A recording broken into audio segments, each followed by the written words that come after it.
We have a threat of rain today. Marvin Lewis brings his first place team in here, 11th year in the NFL as a head coach. Doug Marrone in his first year was the head man at Syracuse. Before that, he was with Sean Payton down in New Orleans with the Saints. We've had the flip of the coin. The Bills won. They have deferred, and so Brandon Tate, a former third-round pick by New England, signed a couple years ago by the Bengals, is back to get it for Cincinnati. And to kick off is the one-time kicker for the Miami Dolphins, Dan Carpenter, who's had a good year with field goals, 11 and 12, and he is ready to boot it away. Rain in the forecast, minimal wind so far. It's the Bills, it's the Bengals, and away we go. It'll be a touchback to the 20, which takes us to the quarterback, Andy Dalton. 65% is what he's completing things right now through his first red zone interception last week. Solomon, you talked to him last night, and you feel pretty confident that he is confident. I think it's just the ebb and flow of a young quarterback who's continuing to grow, and we're seeing that before our very eyes. Today, he has to rely on the running game and then not try to force the ball into A.J. Green and allow the offense to work around him. Then Jarvis Green-Ellis was in the backfield on 1st and 10, and there is the aforementioned A.J. Green. He is hit on the play by Denoris Cincy. It is a gain of 8. They'll put him at the 28-yard line. Here is the line. Two terrific tackles with the Pro Bowler Whitworth on the left and Andre Smith, who is an emerging star at the right side. There you see A.J. Green just got that pass. Ben Jarvis Green-Ellis will be counted on a lot. And the rookie Tyler Eifert has been a nice story early in this season for Cincinnati. And now a 2nd down and 2.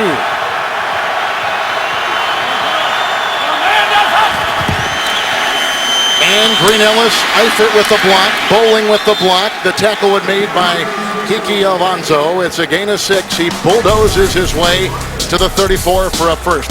Terrific line with Williams, and Darius. Mario Williams, one of the top sackers with 7 so far. Everybody talking about the rookie Alonso.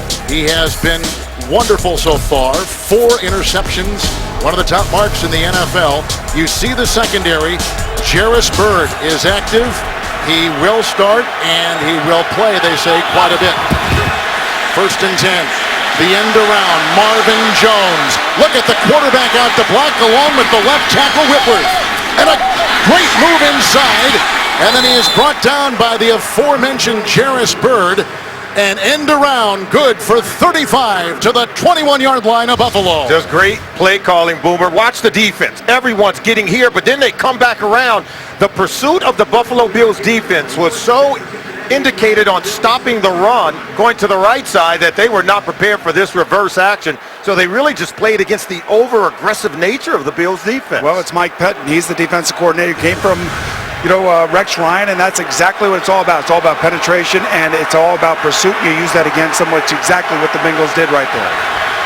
We have a couple tight ends on 1st and 10. The scrambling quarterback, Andy Dalton, out of TCU, chased out of bounds by his former teammate, Manny Lawson, now playing as a linebacker here in Buffalo. He scrams right there for 6, and he's down to about the 28. And all morning long, we've been talking about Andy Dalton, and I talk about taking ownership of your team. And remember a couple of years ago, Joe Flacco was, he got angry because every time they lost, it was about Joe Flacco. And then finally he said, hey guys, I'm a pretty good player. I think that's kind of where Andy Dalton is right now, and he's feeling a little bit of that. I thought that he's pressed the last couple games, and I like the way they started this game very aggressively. Jay Gruden doing a good job getting him an early completion. The pistol is in, as is Bernard. Ooh, man, that was tight. They were looking for Jones. The coverage on the play by Aaron Williams playing the corner. He usually is at safety. Well, Boomer, you certainly had no problems taking ownership of the team. And I know that's what you're asking for Andy Dalton. This pass here to Marvin Jones got to be more back shoulder, more than out in front. And his ability to anticipate the routes being run by his wide receivers, I think, is another area where he can take the next step. Buffalo has 6 in the secondary, 3rd down and 6. You take a look at this defense now that Mike Pettin puts out there. There's guys standing up, moving around. I mean, it's like a Monday morning commute at Grand Central Station out there trying to figure out who's blitzing and who's not. Dalton, that was broken up beautifully. They were going for Jones, and the veteran Leotis McKelvin broke up the play for the Bills secondary. And you know what that is? That's really good defensive preparation on the part of the Buffalo Bills. McKelvin knows that when the blitz comes, there's going to be a slant pattern on the outside and beats the receiver to the point where the ball was. It's a three-step drop when you're blitzing. That means it's going to be a hot route. The ball comes out quick so you can jump those routes. They don't have enough time for a double move. Mike Nugent will try a 46-yard field goal for the Bengals. 6 of 7 so far this year. Again, no win to speak of. 3-0 Cincinnati. With the big play and end around of 35 yards by wide receiver Marvin Jones on the opening drive, led by Dalton. 12-14 in the first. The game-opening drive, 7 plays, 52 yards, just under 3 minutes, and Nugent, guy right there, just knocked in a 46-yard field goal. Marquise Goodwin is back, the rookie out of Texas. Very fast. He was an Olympian, and here is a kick which is going to go short, and so they're going to bring it down right there, and it goes to a defensive lineman, and that is Jay Ross out of East Carolina. They want to keep it away from Goodwin. I'd much rather have him have the ball than Goodwin, I can tell you that. Oh, he's had a lot of wings, and there is Thad Lewis. He played at Duke where he set records. David Cutcliffe was his coach. He was undrafted from St. Louis to Cleveland, Detroit. They made the trade, and here he is starting his second career start. This is not going to be easy for the Buffalo Bills, but certainly he's a little bit more accomplished than Jeff Toole is. It's Jackson. And he keeps the feet moving. Brought down by Pecco. Up to the 35 on a pickup of 8 on the play. The line for the Buffalo Bills. They make a change at the left guard. Doug Legursky has been injured. Had a knee injury in the final preseason game. Gets the start today. They need him. That has been a concern. Woods is the rookie. Jackson and Spiller will get a lot of carries. And here's Jackson on second and a couple. He is stacked up and taken down with no breathing space. Brought down by Carlos Dunlap. It is a loss of 2 on the play. The defense, Dunlap right there. Atkins is an all-pro player. Michael Johnson is back after going through a concussion a couple weeks ago. Perfect. He's a second-year player and undrafted, leads the NFL in tackles. This is the secondary. They welcome back Leon Hall, who missed last week with a hamstring issue. It's 3rd down and 4 with the ball at the 33. Choice in the backfield, going deep, and they've got T.J. Graham. He takes it inside the 25. He's working on Aloka along with Adam Jones. The catch by T.J. Graham, good for 47 to the 20. Boomer, Kevin, what did we say one of our keys to the game? They felt like their receivers can beat the Bengals cornerbacks and press man-to-man coverage. Here they are taking a shot on 3rd down. Going up top to T.J. Graham. He beats Adam Jones. And what a throw by Thad Lewis. And how about how excited Thad Lewis is? You talk about butterflies starting a football game. I'm sure he had them, but that will subside now that he makes this big completion. That's the longest play by a Bill player this season. 1st and 10, the fake the choice. High gets away and on the move, and feet first the slide to the 16-yard line. It's a gain of 4. Perfect was there to bring him down. Listen to the crowd in Buffalo. There's a flag down. This crowd is starting to erupt. I think maybe it's Ed Hockley and his crew in charge here. I think the discussion is, was it a late hit? Because he went feet first, and that means don't touch the quarterback when he's down. Personal foul, unnecessary roughness.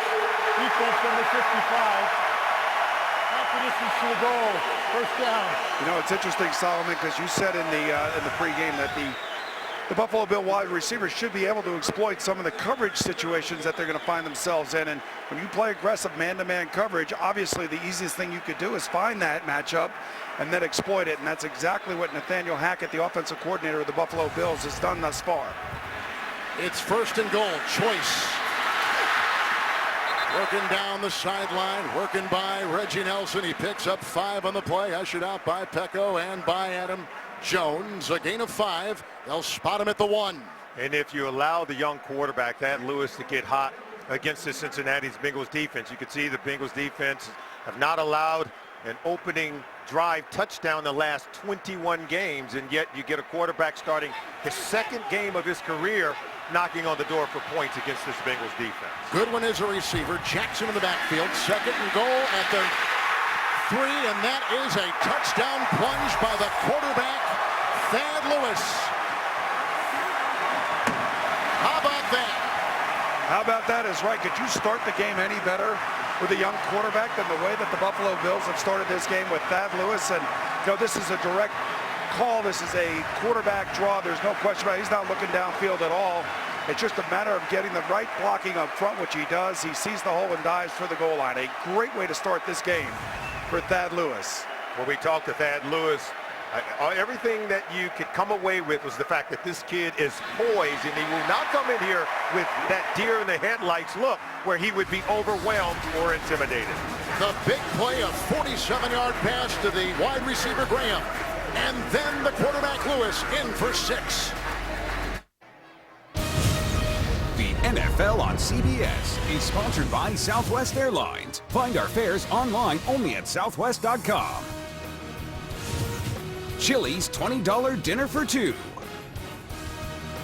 And by Bud Light, official beer sponsor of the NFL.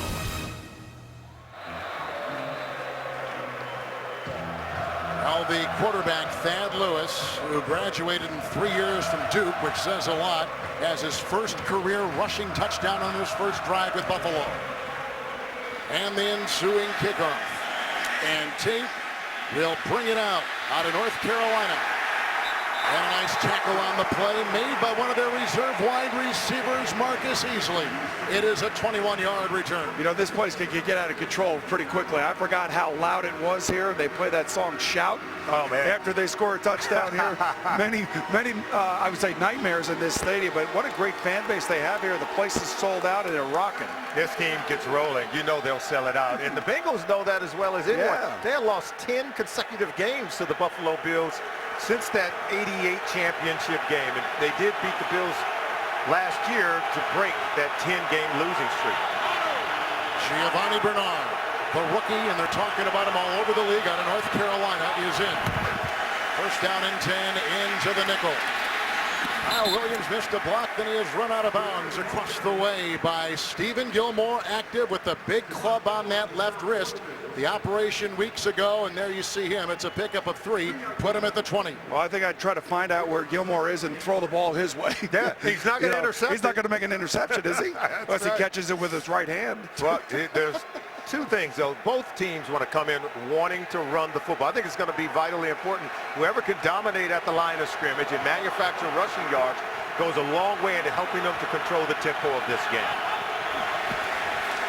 On second down and 7, Bernard outraces Alonso, upended by Leotis McKelvin on the near side, but a catch and run for a first down to the 35 and a pickup of 15 yards. And Sally, you and I were talking about Giovanni Bernard, how he has to become the Darren Sproles for the Cincinnati Bengals and what he has done for the New Orleans Saints. And you could just see how many different ways you could use him and how effective he is, especially when he gets outside. He wins the matchup advantage no matter who's covering him, and his ability to be a chain mover, create first downs, as we saw right there. He was covered by Kiko Alonso, who couldn't keep up with him.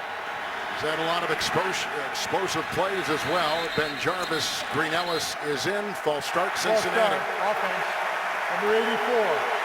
5-yard penalty for first down. The thing about going on the road in the NFL, you got to be very careful, especially when you got a crowd that's all into it, like the way the Buffalo Bill crowd is right now. And Andy Dalton tried a hard count right there. Yeah. And these players, they're playing against a very good defensive line that the Buffalo Bills throw out there. So these offensive linemen tend to get a little twitchy. You can't go hard count, particularly with the crowd noise. Right. Allow your guys up front to just fire off and come off the ball. Don't have them guessing, right, Bo? Right. I'm surprised they're not going silent count from underneath the center, but I'm sure they'll do that here now in the shotgun. Timeout. Dalton. On the 1st and 15, they take a break. We'll step aside as well. 8:19 in the first with the Bills on top. Well, folks, it's much more than pink on the field. Together, the NFL and the American Cancer Society are helping women across the country make a crucial catch. Here are the personal impact stories and find out how each of you can help finish the fight against breast cancer at NFL.com/pink. Friday night, the Bills hosted the 8th annual Believe event for breast cancer awareness in Niagara Falls. The event included an international Pinktober living ribbon. Bills players, and there were a lot of them, and their families joined in and even helped light the Falls pink. A beautiful sight, wow. A wonderful cause. And again, spearheaded by the National Football League.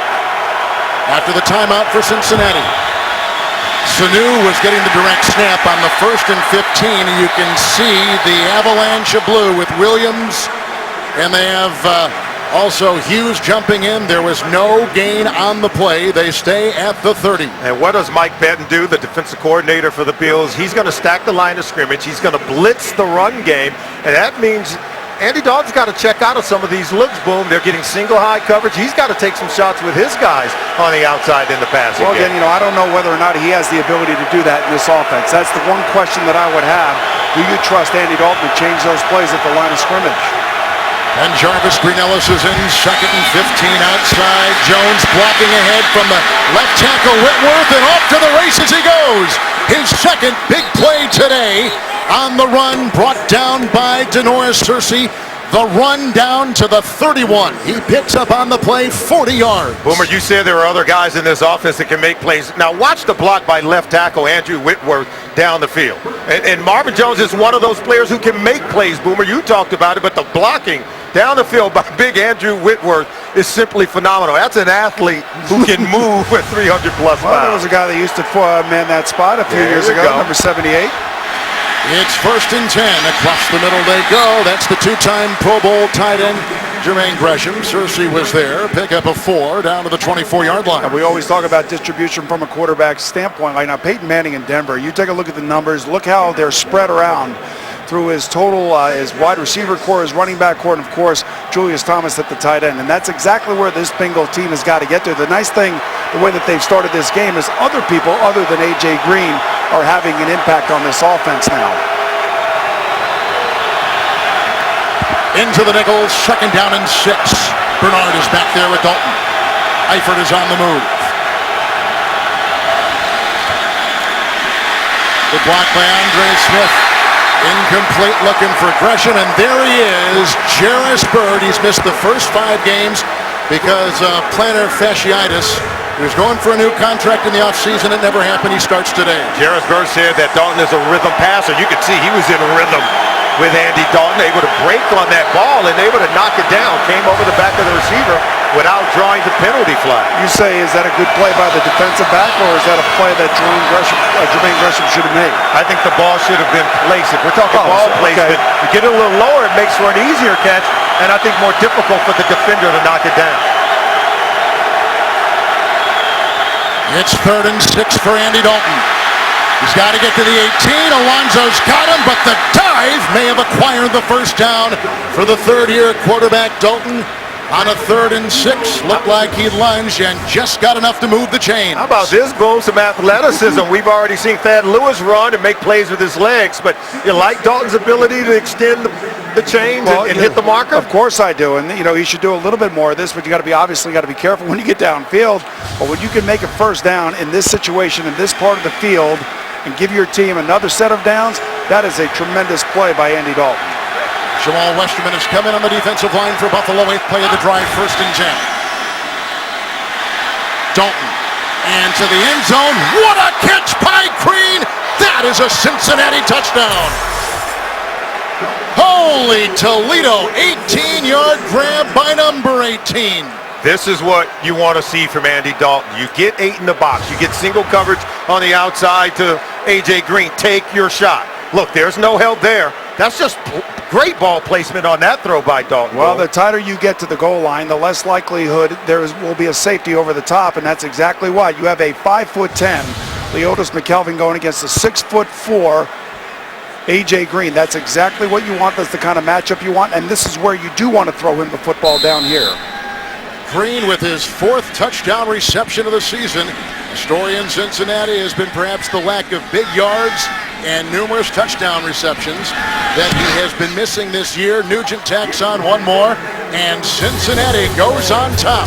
Fireworks in Western New York, an 18-yard touchdown pass caught by the acrobatic A.J. Green.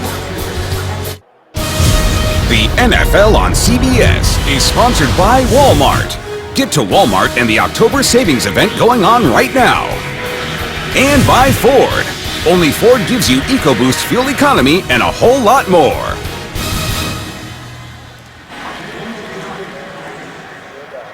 Wide receiver, there's A.J. Green and the quarterback Dalton. But Marvin Jones has been the story so far. Marvin Jones has had an end-around run of 35 yards, a catch and run on that last drive of 40. You know, and what I like about it most is that they're getting other people involved, with the exception of A.J. Green, and A.J. Green obviously comes up with the big catch in the end zone. Marquise Goodwin, he was a track star in the 2012 Olympics in London. He's missed the last 4 games with a hand injury, a 25-yard return. The Bills, you know, are going to lean on their 2 running backs, Fred Jackson and C.J. Spiller. That tandem next on CBS. Buffalo Bills are 2-1 at home. They had a first drive that had a big play to T.J. Graham, their wide receiver, part of a 3-yard touchdown run by the quarterback. And Lewis was phenomenal. Went 2 for 2 on the drive for 52 yards, and then called his own number in and around the goal line. Using his legs to split the defense, was able to get into the end zone. They scored on their first possession of the game, and I think that lends a lot in terms of the momentum against a really good defense. Well, now what happens is Andy Dalton goes out, he goes on the field, he goes down, right down the field for a touchdown. Now it's up to Thad Lewis to do it again. And you know, these are the lulls in games that you got to be careful of with a young quarterback, because these are the battles that are going to continue to happen all game long. Spiller is in, but it goes to the Olympian Goodwin. And forced out of bounds by the former NFL Defensive Player of the Year, the ex-Steeler, James Harrison, and a loss of a yard in the play. And they'll put him back to the 22. I don't know about you, Sally, but James Harrison looks weird in the Cincinnati Bengals uniform. I still have not come to grips with that yet. But you'd rather have him on your side than play against him, right? Well, as long as he's playing well, yeah, of course. Well, he made a play there. That Yes. was really well played. He slow played it, stayed outside, and contained the football. I'm just intimidated looking at him. Adam Jones comes in as the 5th defensive back. And we'll spurt out here on 2nd down and 11. Is the running back C.J. Spiller. He is out of Clemson, a former #1 pick. He has a burst of 10 to the 32. Now, you talk to all the Bengals defensive players. They say, don't let him get outside. Now, look, that's where you got to stay outside if you're Mike Johnson there. And he's still able to get around him because he went peeking inside, the speed of C.J. Spiller. You cannot allow him to get to the perimeter of the defense. Jackson in, 3rd down and 1. Now the quarterback takes it himself. We're going to see some of this read option all day from this kid to the 34, gain of 2, and he moves the chains right there. And why not? Why not just keep it simple? And this is exactly what Thad Lewis does here. It's a 3rd and 1, so it's pretty easy. He knows where to go. And you know, we talked about C.J. Spiller. How about him? He shows up last Thursday against Cleveland. Really wasn't expected to play. Oh, no. But he goes out there and he plays. And I think he's like the epitome of what this Buffalo team is all about now. Spiller's back in, 1st and 10, Lewis. Bobbled, drops. That's by T.J. Graham, who's out of North Carolina State. Had the coverage on the near side by Adam Jones. 2nd down. Well, that's a throw. You got to catch that. Yeah, you got to catch that one. And then he bobbled it and almost gave Adam Jones a chance to intercept it. I want to pick up on what you talked about. That run by C.J. Spiller against Cleveland, 50-plus yards on a bum ankle, inspired his teammates. They clawed their way back into that game, and it's something that your teammates notice. Here's Spiller on 2nd down and 10. Running outside, Adam Jones is on his trail. Out of bounds he goes at the 43, picking up 9. And he says the one thing, you can see him hobbling right there, the one thing he can't do as well is cut, obviously. I don't know what he's doing here. He's cutting right here, isn't he? He's cutting. And good thing for Adam Jones, he's got a bum ankle. Because I can tell you right now, he was just a hair away from getting around Adam Jones and setting sail for another long run for a touchdown.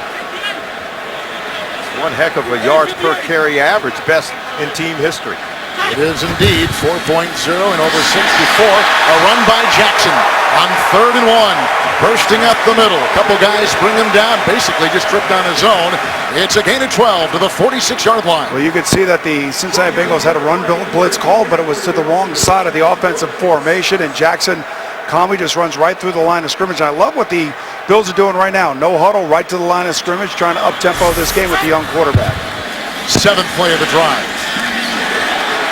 Now they're trying to get a block there from Wood. There's a defensive play by Burfict. Jackson had the ball. There is no gain on the play. It remains at the 46-yard line. Well, Burfict is a tough and physical player. He was engaged to a blocker while trying to make the tackle. That's not easy. Foul, face mask, defense, number 55. 15 yards from the dead ball spot, 1st down. We got a lot of tough physical players out here. We may also have the toughest, most physical referee. Ed Hockley, right? No doubt. And these kind of penalties, something the Bengals have to avoid. And Vontaze Burfict, we talked about it. He was known for those kind of plays in college, something he has separated himself from, but he wants to still be a physical player, but be a smart one as well. Right to Spiller on 1st and 10, a direct snap and a gain of 2. And in the middle there, they had Brandon Thompson, a third-round pick out of Clemson last year. Spiller tried to knife his way in. You know, Kevin, you and I did the Monday night game between the Jets and the Atlanta Falcons, and I see a lot of similarities here with Nathaniel Hackett, the offensive coordinator of the Buffalo Bills, doing with Thad Lewis what Marty Morningwood, the offensive coordinator, was doing with Geno Smith. 2nd down, 8. Look at Spiller making this. Adam Jones chases him out of bounds. The gain to the 21. It's close to a 1st down. It's a pickup of 7 on the play. This is a high-rushing Buffalo team. And it should be. They have 2 young quarterbacks, E.J. Manuel, the first-round draft choice, who's not here because of a sprained knee, but also now with a 2nd-year or 3rd-year player, however you want to describe Thad Lewis. The fact of the matter is that they're not well-versed in the passing game just yet. So when you have running backs like Jackson and Spiller, these are the guys that you need to use. But you're seeing a lot of different formations, a lot of different types of groupings from the personnel, and they're running the ball effectively and short passing it as well. Choice is in. He gets the call. 3rd and 1. Submarines right by the grasp of Wallace Gilberry. He's down to the 19, picks up 3. Solomon, that's the 3rd and 1 on this Buffalo drive. You know, we talked to Doug Marrone, their head coach of the Buffalo Bills. He talked about the way you use running backs in terms of committee of backs and having guys that can have a diverse role. And what Fred Jackson brings to the table, great inside runner. We've seen C.J. Spiller get outside. Tashard Choice, he's a little bit of both. 11th play of the drive. Trying to work his way in is Tashard Choice. Gilberry was in there along with Devin Still. It is a gain of 4, and as Boomer has said, there is no wide receiver Stevie Johnson. So Marquise Goodwin, who is a young player, a rookie out of Texas, taking his place, is the 3rd wide receiver today. You know what this is right now, guys? It's an efficient offense. It's moving forward. There's really no 3rd and longs. It's all 3rd and shorts, and they're converting and keeping the ball moving. Choice again, 2nd and 6. Busting free. He got a great block downfield from the aforementioned rookie receiver Goodwin.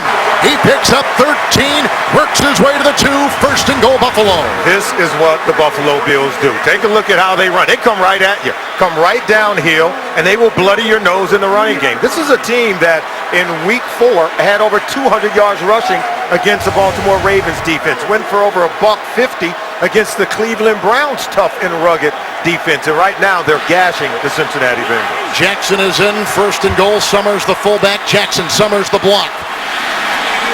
Corkscrews near the 1. An extra offensive lineman in there, 2. Thomas Welch building the bulk on the line. It's a gain of a yard. I think you always have to be careful here. I would imagine that the Bills will take the quarter and go down the other end of the field, but you know, you got to be worried about Thad Lewis and the bootlegs. That's right. Down here, and if you're going to sell out, if you're a defensive lineman and you got the responsibility for outside containment, you better make sure you're aware of that. Anytime Thad Lewis drops back, probably prone to keep it more than he is to pass it in and around the goal line. What a terrific first quarter. A beauty in Buffalo so far, with the Bengals up by 3 on CBS. We begin the 2nd quarter with the Buffalo Bills, 2nd and goal at the 1. You can see the drive, 5 different players. They've had a rush. Well, 11 runs and 2 passes on this particular drive, and I think that Nathaniel Hackett, their offensive coordinator, is really doing a good job for this young man, Thaddeus Lewis, not putting him in a tough situation and allowing these running backs in this big behemoth offensive line to take over this game. If I'm the Cincinnati Bengals from a defensive standpoint, I'm concerned right now. I am very concerned. Jackson in the backfield. Smith, the tight end, on the move. We're following the lead block of Frank Summers, who's at 5'9", but he's a load and no gain on the play, and a stop there by Harrison. It's their 12th run play of the drive, and certainly you got to know that sooner or later play action pass comes along, play action bootleg, so you got to be stout at the point of attack. This is a very good defense for the Cincinnati Bengals, and Doug Marrone is a very creative play caller. Look for something up his sleeve on this play. Extra lineman, 66 Welch. 3rd and goal at the 1. Jackson is in. Jackson the call. Airborne and short. Inside the one, perfect among others, right in there.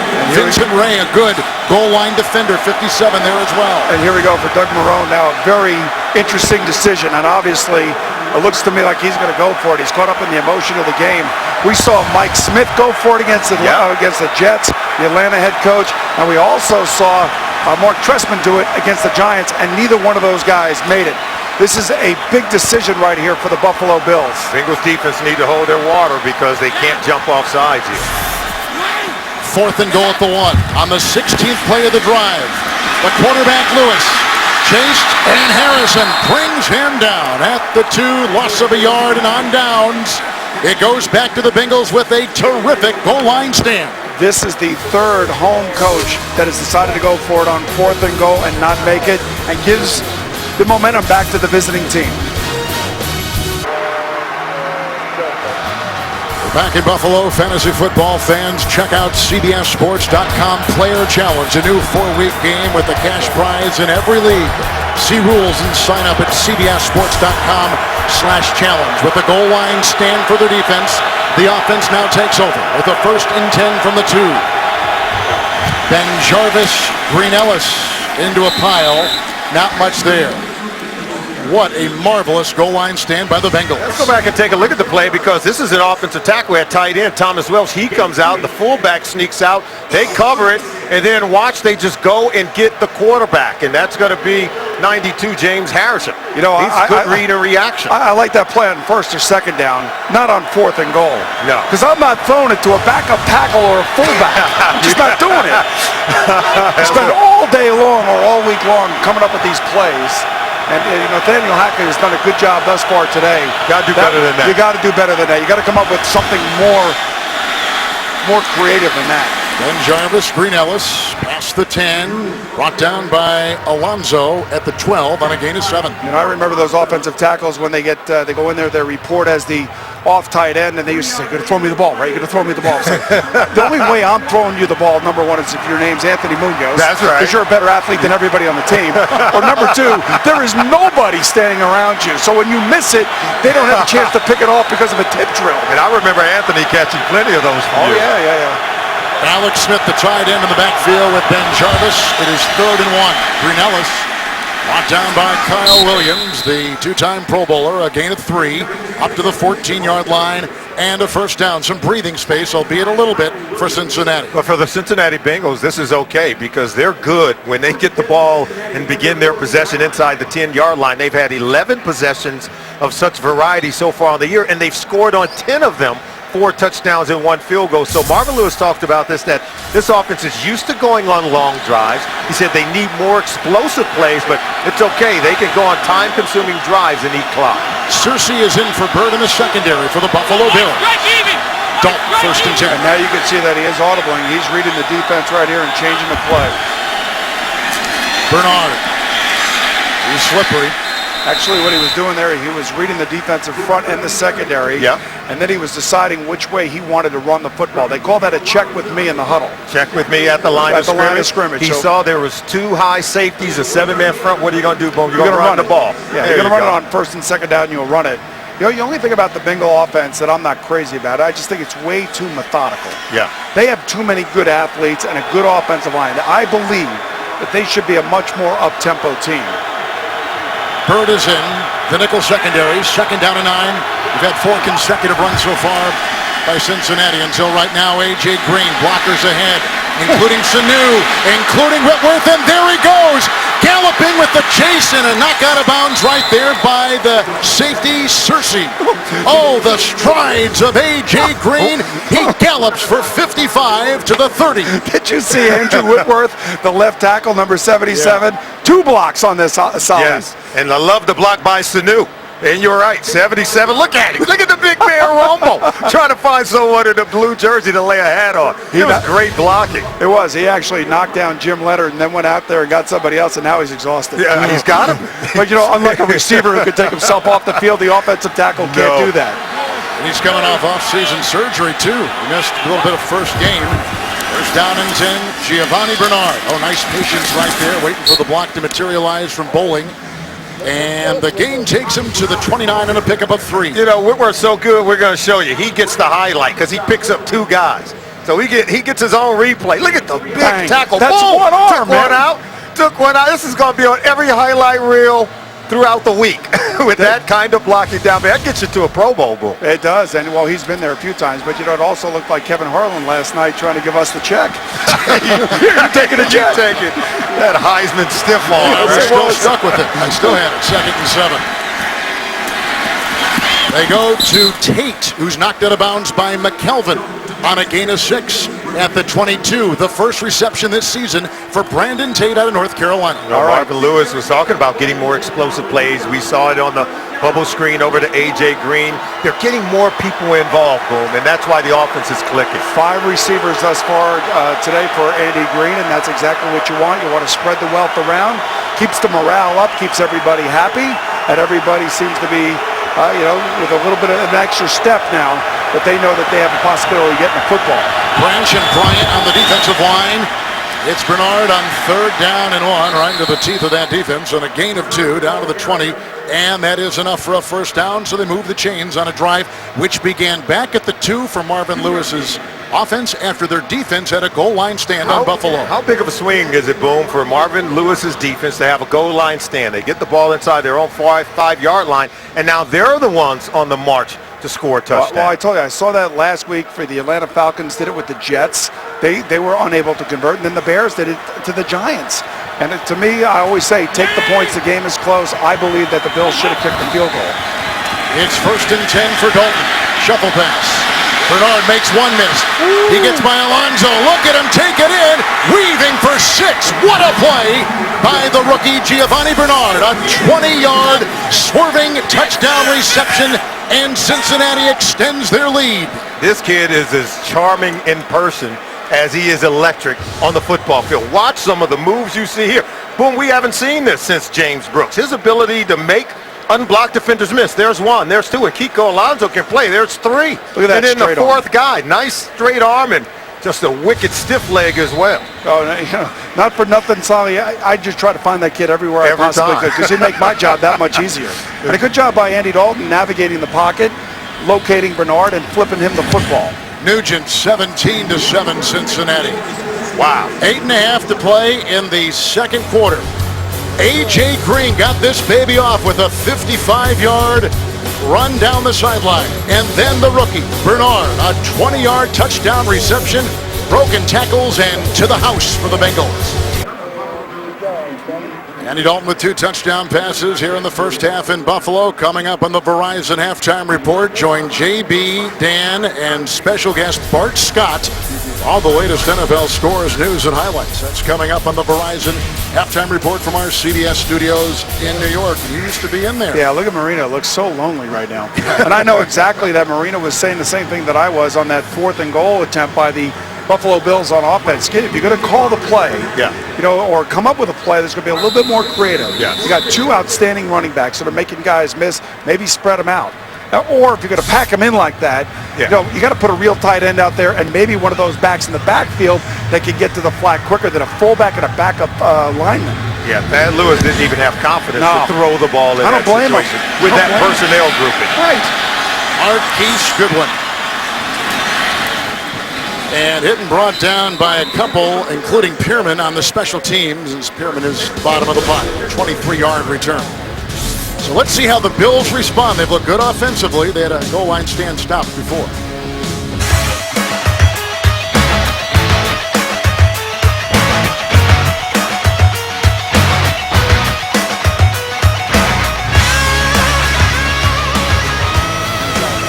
Kevin Harlan, Boomer Esiason, Solomon Wilcots, and that was a pretty good-looking drive orchestrated by Andy Dalton. It really was. He's under a lot of pressure in Cincinnati. The last 2 games have not been great, but thus far 8 of 11, 167 yards, 2 touchdown passes.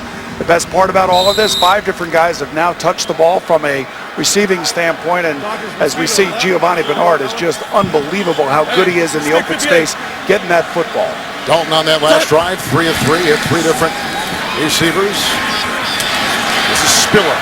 Out there ahead was the guard, Urbic. leading the way. Perfect was there. Also a stop from Ray Maualuga. It is a gain of 7. And they'll put the ball at the 29. The Bills had a drive of 16 plays, 75 yards. Look, and not able to get any points from that. But I'm noticing a similarity between Giovanni Bernard and C.J. Spiller. No one's able to get a clean tackle on them. You slip 1 or 2 guys, and they've taken it to the house. Spiller is in. He was in the Pro Bowl a season ago, over 1,000 yards on the ground. Second down and 3 from the 29. Wood looking to block somebody, but he didn't get his hat on Leon Hall, who comes up from the secondary, and he allows a gain of 2 to the 31. And, I go back to, again, that fourth down and goal, and the decision by Doug Marrone to go for, the touchdown there. And I get, you're in your home building. The entire stadium wants you to go for it. But you also have to remember, you don't have Jim Kelly playing quarterback for you. So you have to take points when points are available, especially when you're kind of grinding it through with a young quarterback like Thad Lewis. 4 in the secondary. Lewis on 3rd and 1. He finds his open receiver. That's the rookie out of USC, Robert Woods. That's a gain of 3.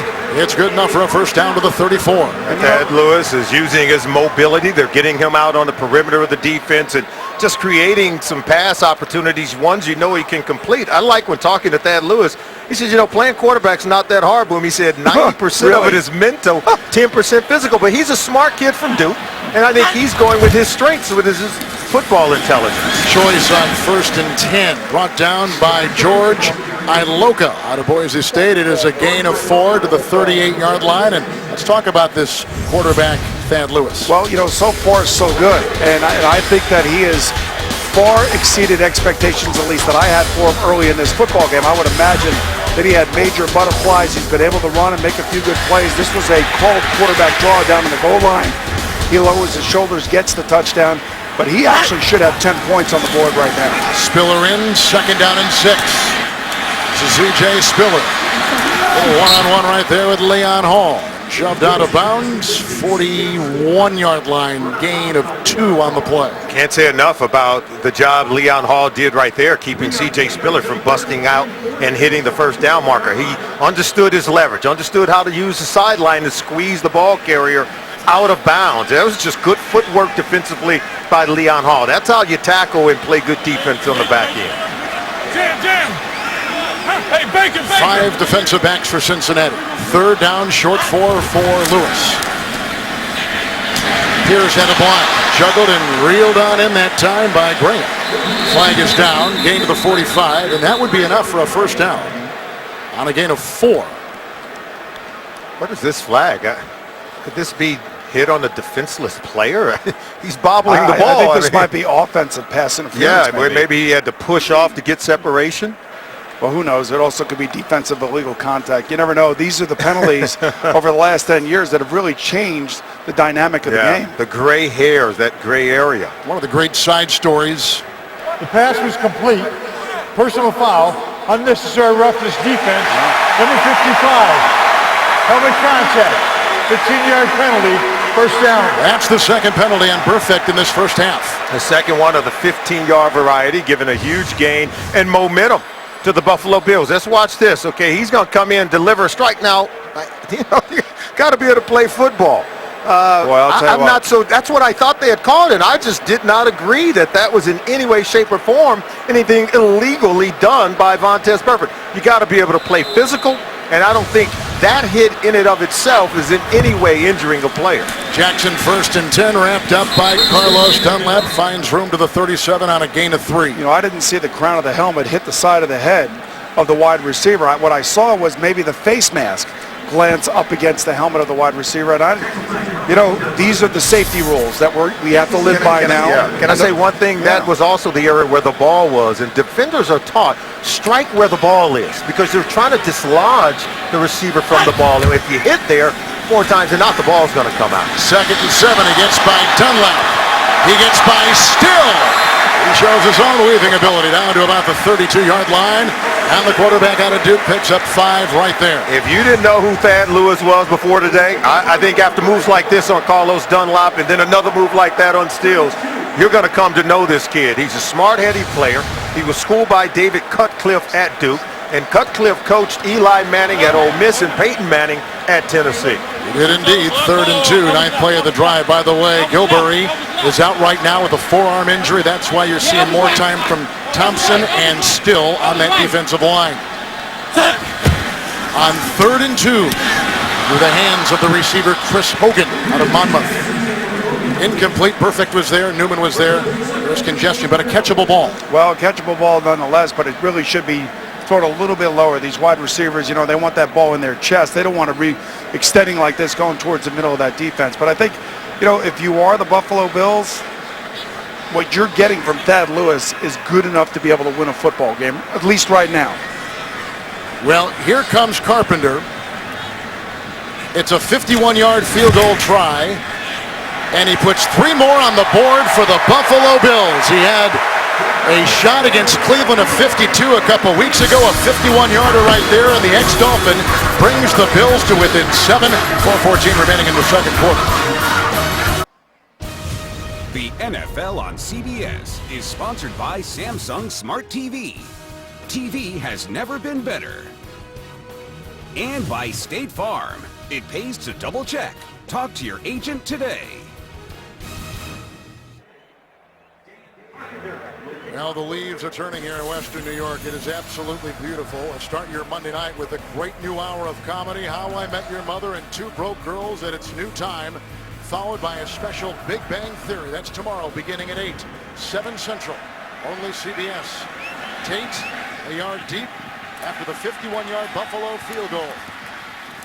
They'll take it up and then rams his way into Jamal Westerman, and it's a return of about 27 yards right there. Maybe you and Sully want to go on a fall foliage tour tomorrow. Yeah, we could do that. Only a few drives. I'm hanging out with Andy Dalton in the Cincinnati Bengals offense, who's been lights out in the first half. Marvin Jones has racked up 76 yards total offense in the first half of this ball game. And how about the 54-yard hookup to A.J. Green for their first touchdown of the game, and a 20-yard catch and run by Gio Bernard. And right showing us he's got plenty of game. That was the 5th time this season that the Cincinnati Bengals offense has gone over 90 yards and scored a touchdown. Into the nickel, Green Ellis on first down and 10. And brought down from behind by Manny Lawson.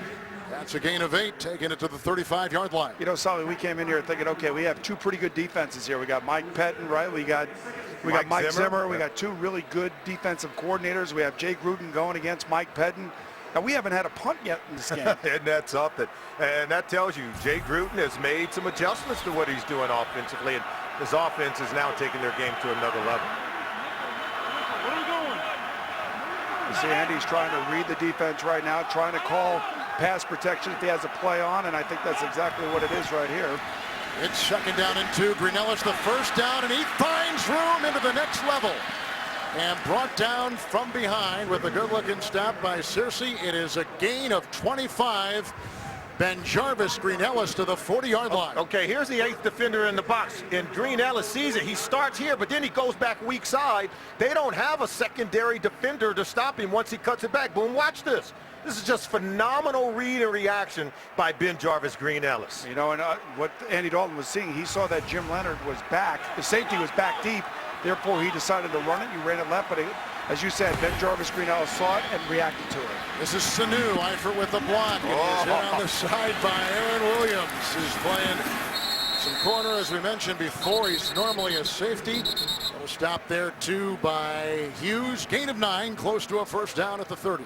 Take a look at Williams. Williams' helmet's coming off right here, and look at Sanu. I mean, this is a receiver taking it to a defensive back. Marvin Lewis, and I'll tell you, Mike Zimmer, these guys are playing physical, and that's what the Bengals want. They want a more physical team. As you take a look at Aaron Williams trying to get a big, talented receiver like Mohamed Sanu on the ground. This has got a good-looking mohawk. First and 10. It's all about the hair, Kev. Always has been. Here comes Bernard. And hit up the middle by Bradham. A gain of 3, and he's down to the 27. It's the 2-minute warning. Bengals on top. Dalton with 2 touchdown passes. 1 to A.J. Green of 18. Right now in New York, they're putting together the Verizon halftime report. JB Dan Marino and special guest Bart Scott. Scores, news, and highlights all next in the Verizon halftime report. Kevin Harlan, Solomon Wilcox, and Boomer Esiason here at the 2-minute warning in A very exciting first half on a 2nd and 7. The fake to Green Ellis. It's Dalton off balance, and for Eifert. Whoa. Good try, incomplete, and the coverage on the play by Nikel Roby, a rookie out of USC. Let's step back here, guys, just a second. Coming in, it was the number 8 defense of the Bengals against the inexperienced Thad Lewis. We've seen also some fireworks on Cincinnati's offense after they've been taking some shots from the critics. We've seen Andy Dalton answer his critics by moving this offense. You know, they came in only averaging 18 points a game. You believe they have much greater talent and should be producing at a higher level. Buffalo's going to take time out right here as they're a little bit confused on their substitution package, but there is no question in my mind when I see what I saw here in the first half from this offense of the Cincinnati Bengals, and you're a Cincinnati Bengal fan, you got to be happy about it. Yeah. Why? Because you're seeing great balance. You're seeing different guys running the football effectively, whether it be Ben Jarvis, Green Ellis, whether it be Giovanni Bernard, and then all of a sudden you also have guys now that are involved in the passing game. And I think what I saw on that last reception by Mohamed Sanu when he lowered his shoulder and ran into Williams, knocked his helmet off, I saw a guy that's trying to impress his offensive coordinator saying, get me involved too. And this is exactly what you want, and this is exactly what I think Andy Dalton needed, the kind of game that he's putting together thus far. Bengals in a 3-way tie for first place in the North coming into today with Baltimore and Cleveland. Leading by a touchdown, 3rd down and 7, Bengals with 2 timeouts. Dalton. Intercepted! It's picked off on the play by Jim Leonard, who gets a block upfield from Cincy. Oh, what a play by the Buffalo defense! But Jim Leonard, he was with Mike Pettin with the New York Jets. He knows this defense well. We told you at the top, the Buffalo Bills defense came into this game leading the league with 9 interceptions. And you can see Leonard over to the left side of your screen. He breaks, and Dalton was looking that way the entire time. He was intended to throw the ball over to A.J. Green. There were enough Buffalo Bills who was there. And you can see Dalton, his coordinator, Jay Gruden, saying, you cannot go there with the football. Dalton with his 6th interception for Jim Leonard, his 3rd interception on 1st and 10. Oh, perfect, says how do you do to Fred Jackson, drills him.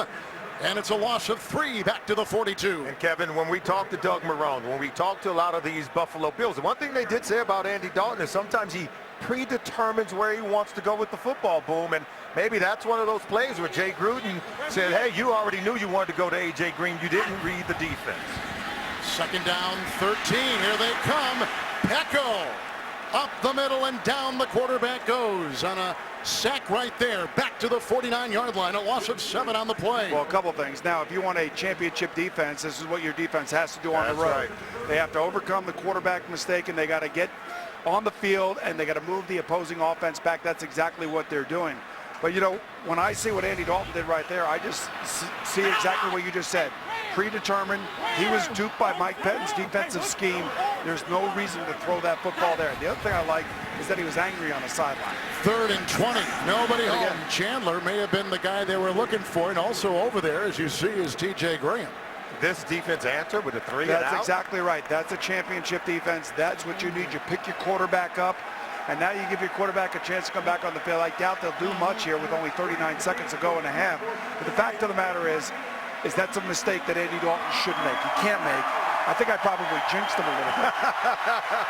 The crowd now cheering for Brian Moorman. He was signed this week, signed Sunday after punter Sean Powell was released. Longtime Bill, back again, the 37-year-old Moorman.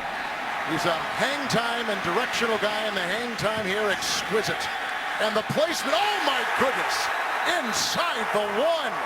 Oh, and they say it went right over the pylon. Right over the pylon. But boy, it's close, and let's see, there is a discussion on a 48-yarder, and there is a discussion. What a way to come back, though, if you're Brian Moorman, though, huh? It's like the perfect re-entry. Sally and I were talking about, you can talk about the quarterbacks all you want. Ruling on the field. The ruling on the field is that the ball, the pylon is out of bounds in the end zone. By rule, that's a touchback. Let's take a look and see if it did hit the pylon. I'm not so sure that it did. The pylon is ruled to be out of bounds. Oh, no, it's there's on the movement. outside. It was on the outside of the pylon. I think that ball had already hit out of bounds. Well, we are No. inside 2 minutes, so you can't Out of bounds. It hit out of bounds first. It hit out of bounds before it hit the pylon. Right. Good eye, I mean, well, Solly, I was a quarterback. Yeah, so, I know. But Quarterbacks can do all things. It clearly will be reviewed Yep. but by Solly, upstairs. Well, we were talking about, We are reviewing the ruling on the field. all right, we know the quarterbacks, we know the defense. We can see all that. We can see it as fans. We can see it as ex-players. What we don't really see is really what the punter can do for a team. And you see this ball is going to be placed on that 1-inch line. That's what the punter can do for a team.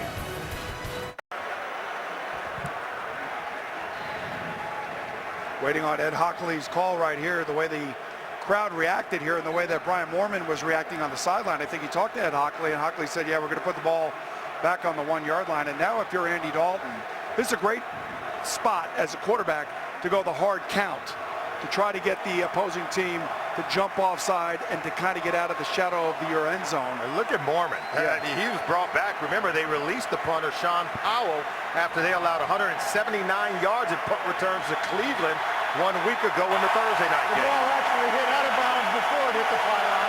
Therefore, the ball is dead at the half-yard line. First down. You know, I've never seen a punter so beloved in my life.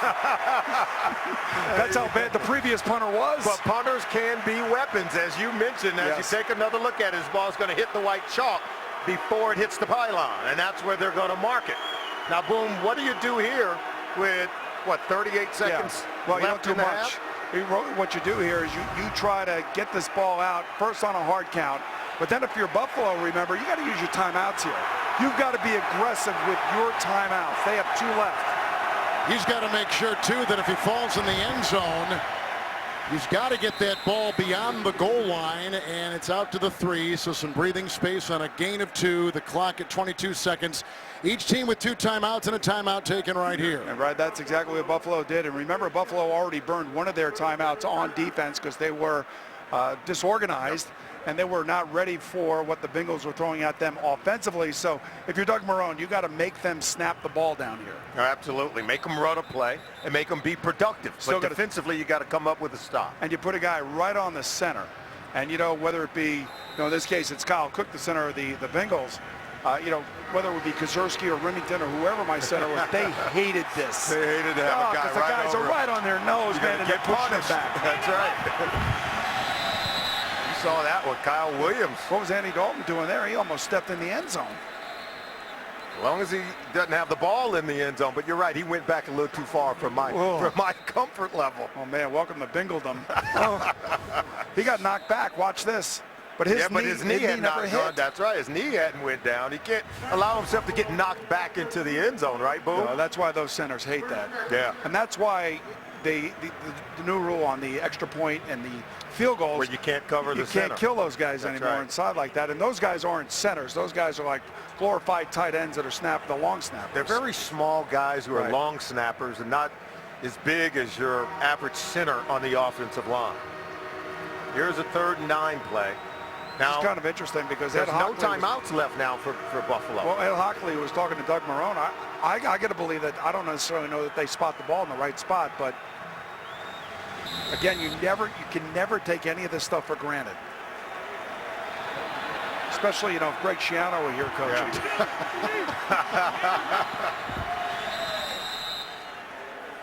Now the clock will run. There you go.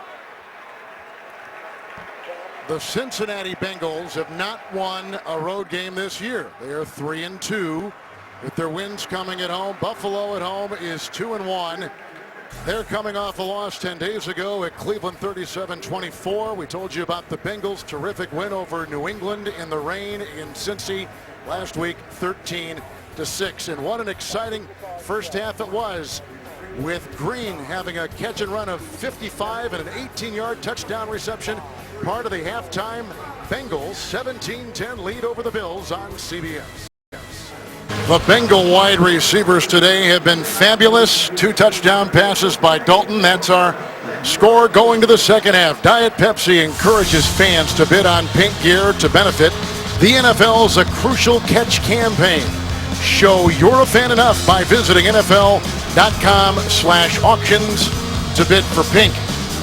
Kevin Harlan, Boomer Esiason, Solomon Wilcots. Beautiful day in Buffalo, temperature-wise. Great, fun game. Let's get first half thoughts. It really has been a very good game. You know, the Bengals have 284 yards of total offense, guys, in the first half. Andy Dalton, with the exception, the mistake towards the end of the half where he throws the interception to Jim Leonard, I give him a B+. I thought he played really well, and I love what Giovanni Bernard brings to this offense. He's multidimensional, can make guys miss when he gets the ball out in space. The thing that would concern me a little bit right now for the Bengals is that their defense has been giving up some plays, although they were very stout at the end of the first half after that interception. The fact of the matter is they need to be better against the second-year player in Thad Lewis at quarterback. Well, it's the Buffalo Bills' ability to run the football, whether it's Thad Lewis running it, whether it's C.J. Spiller or Fred Jackson. They're dominating when it's time for the Bills to crank it up and get the run game going.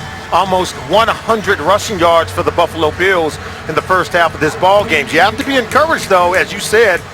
The Bengals scored on each of their first 3 possessions of the game, and I think Andy's got to get the second half going in the same similar fashion. Balanced offense approach by the Cincinnati Bengals, over 100 yards rushing, about 170 yards passing for Andy Dalton. That key mistake at the end of the first half, but now the Bills are going to receive the ball here. They need to come up with a big series here to start this second half. Returnable for Goodwin. And our second half is underway for Buffalo. And they grab him down low. Sean Williams, the rookie out of Georgia, was the one to get him after a 26-yard return. And let's take a look at the numbers, and through 30 minutes of football, here they are.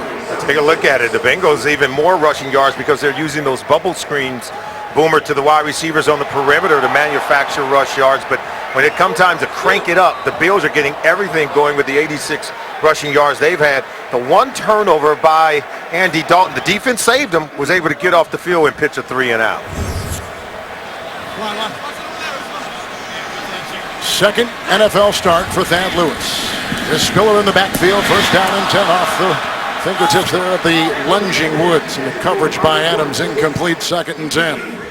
And overall, I think that Thad Lewis actually has played a solid football game. I mean, they get a lot out of him, both running and throwing the football, and a couple times he's been victimized by some drops. And I do go back to that 4th and goal that Doug Marrone, the head coach of the Buffalo Bills, elected to go for. I thought it was the wrong call. They should have taken the field goal there. Second and 10, Spiller. Good block by Chandler. He finds room to roam.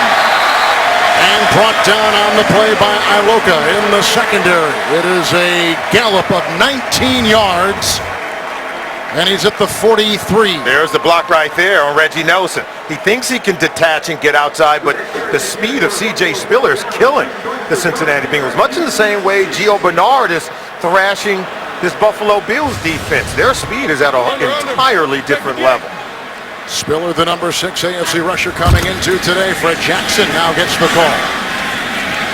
Pecco hit him first, and then getting in there Michael Johnson. Gain of 5. They'll put him at the 47. You can see the first half possessions for the Buffalo Bills were able to score, go right down the field on their first possession of the ball game, and then turn it over on downs. I thought that's the critical possession you talked about, Boomer. 16 plays, 75 yards, they're going right through the Bengals, and then instead of kicking the field goal on 4th down, they go for it and unable to make it. And that could come back to haunt them as we get to the end of this ball game. Think about how impressive that drive would have been had they taken the 3 points. Yes.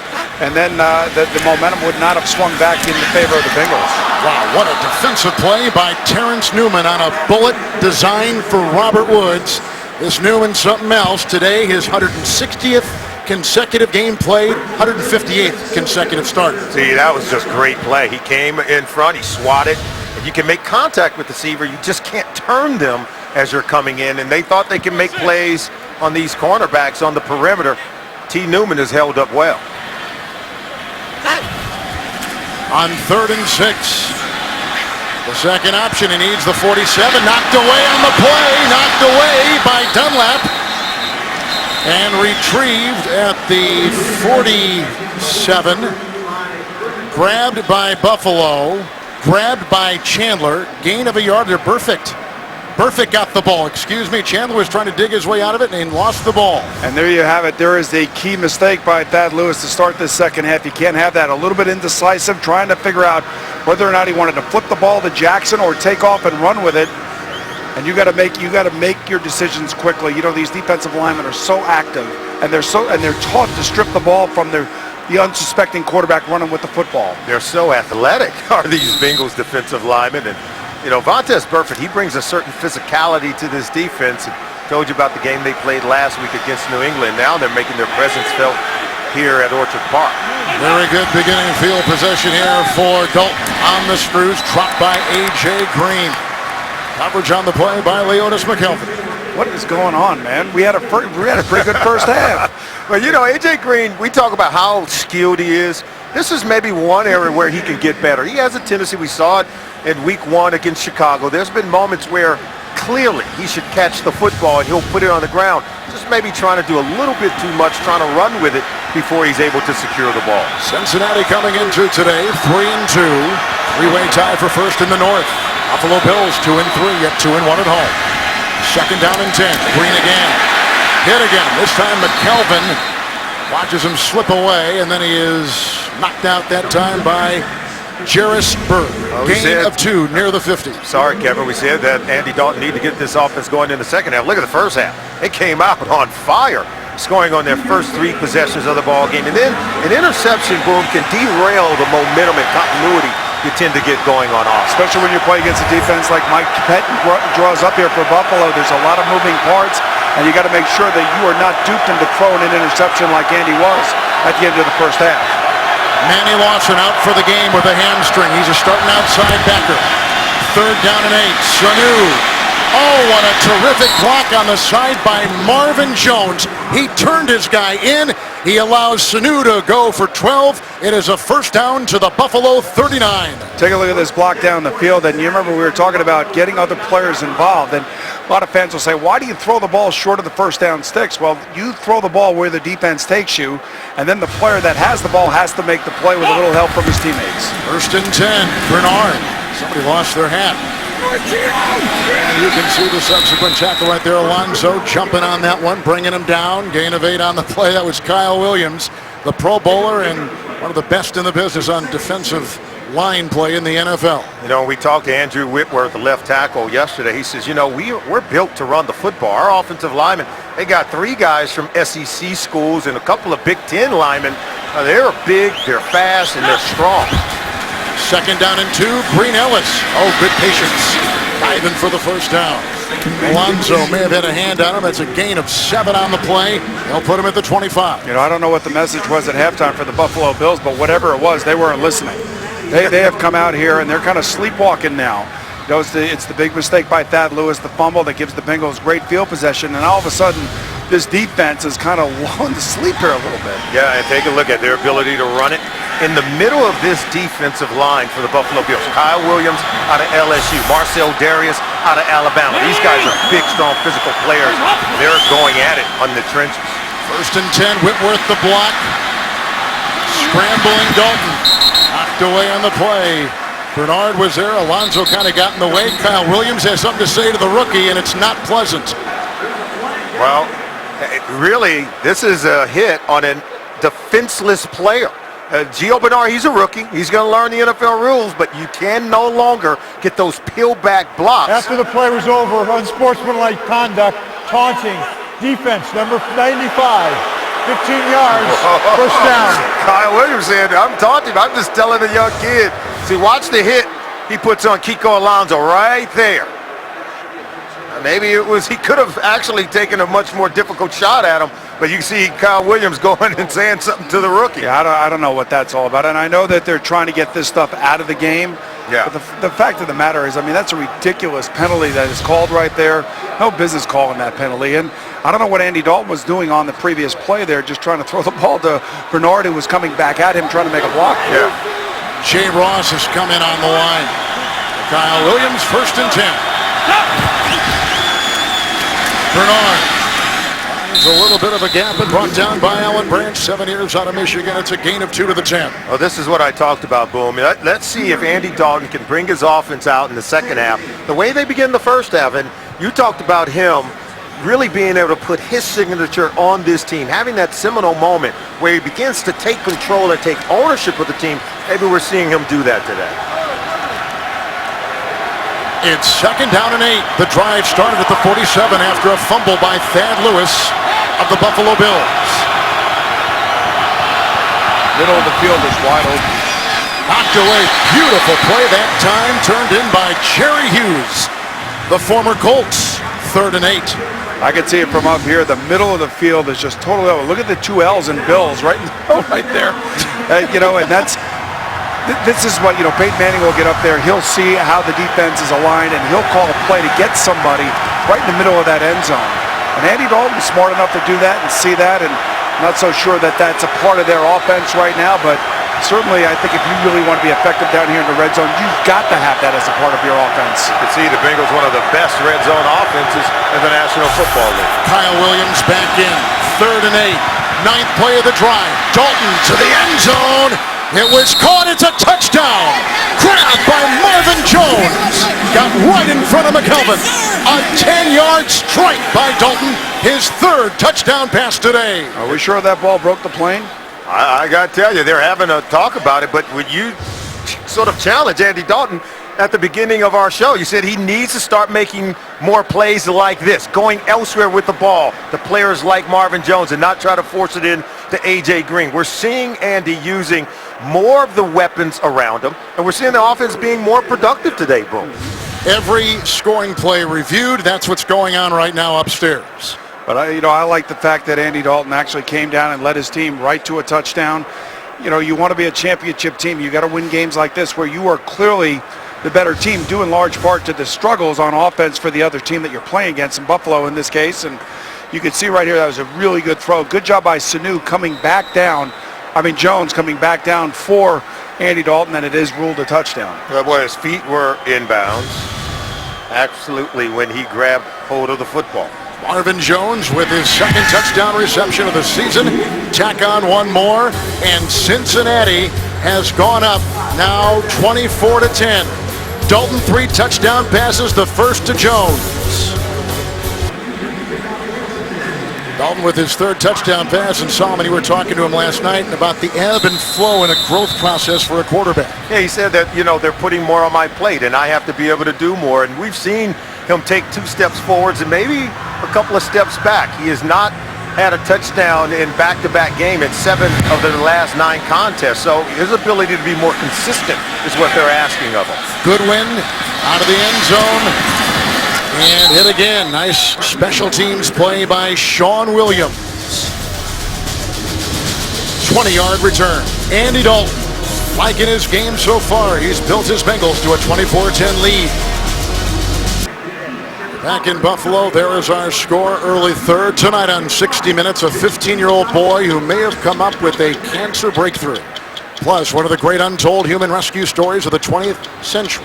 On 60 Minutes, tonight only CBS. Kevin Harlan, Boomer Esiason, Solomon Wilcots, and there is Marvin Jones. He's had a 35-yard end-around run, a 40-yard catch and run, and Solomon moments ago a 10-yard touchdown reception. Well, he has been the guy that really has helped this offense to diversify in terms of their attack.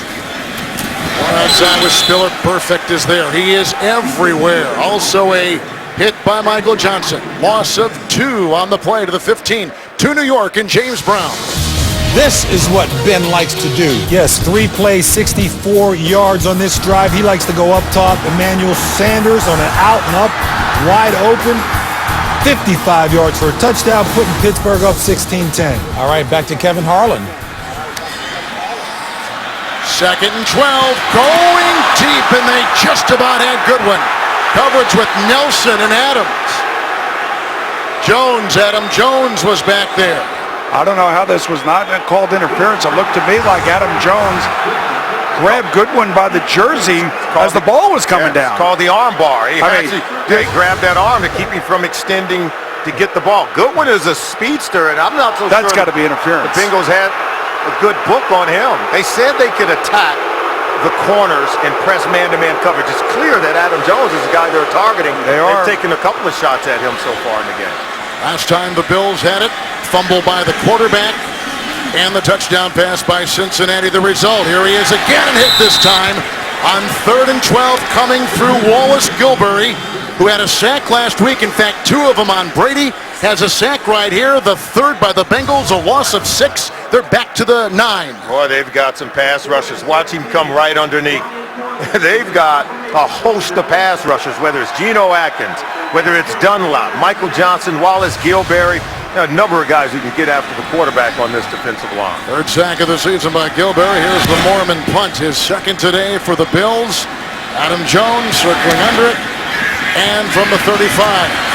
Dancing, losing his balance, and down he goes. And falling on him after a 10-yard return is Branham after a 56-yard Mormon punt. And you see the flag has been thrown at the 9:41 mark here of the third quarter. And you know, guys, think about how this second half has started for the Bills. You had a Thaddeus Lewis fumble that led to a Bengal touchdown. Then you had, on that touchdown drive, you had Kyle Williams get flagged for 15 yards. And then you just had a 3-and-out by the Buffalo offense. During the return, illegal block in the back by the receiving team, number 82. It's a 10-yard penalty enforced from the spot of the foul. Cincinnati keeps the ball, first down. That is Marvin Jones. Good day for the Bills. They've had a goal, rather for the Bengals defensively. Gilberry with the sack right there. Earlier in the game, a goal line stand. One of our storylines today for the Bengals, tied in first place in the North, was their offense. Struggling last 2 games, the big numbers they put in today. Well, this is the type of offense you want. You want a balanced offense. You want to be able to run the football like this. The other thing that I'm really impressed with is the amount of receivers, 6 in fact, that Andy Dalton has distributed the ball to. And Manny Lawson lost for the game with a hamstring. It's down in 10, Green Ellis. Good block in there that time by Zeitler. Tackle is made by Cincy. It's a gain of 5 to the 34. And NFL fans, share your story about why you love NFL football. Go to NFL.com/together we make football for official rules and a chance to win a trip to Super Bowl 48, which Boomer Esiason and I will do on the radio. Well, you know, at the risk of sounding obvious, this Buffalo defense has got to come up with a play here. This game is completely getting away from them offensively. And this defense, with all these veterans and the new defensive coordinator, somewhere along the line, have got to make something happen here. Bernard is in. 2nd and 5. Lonzo chasing, and banging him is McKelvin. And the catch and run with a good-looking gain to the 43 is good for a first down. He picks up 8. And the Bengals, they've been able to sustain these drives because they're getting so much production on early downs. The first down run by Ben Jarvis Green Ellis set up that second down catch and toss over to Giovanni Bernard. So this offense is starting to produce on the early downs. Whenever you're 3rd and short for Andy Dalton, it makes it easy to convert those 3rd downs into first downs. Couple tight ends, 4 in the secondary, 1st and 10. A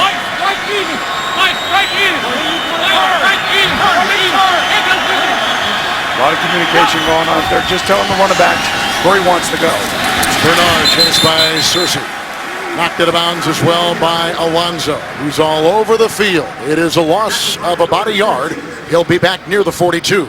You know, guys, we were talking about Andy Dalton and having his moment and taking ownership of this team, and it's not an easy thing if you don't have the personality traits to want to just put yourself out there all the time. But you know, I saw something already happen today, and it was after he threw the interception at the end of the first half.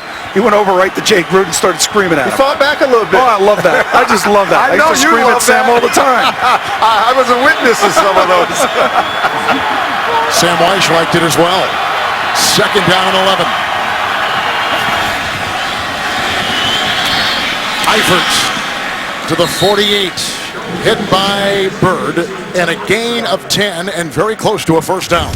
And take a look at this as we take a look at Andy Dalton, and thus far today, throwing the ball down the field. Great catch by A.J. Green, one-on-one against McKelvin. He negotiated the pocket, flipped the ball to Giovanni Bernard. Bernard makes the play right there. He's having a good day today. It's 3rd and 1.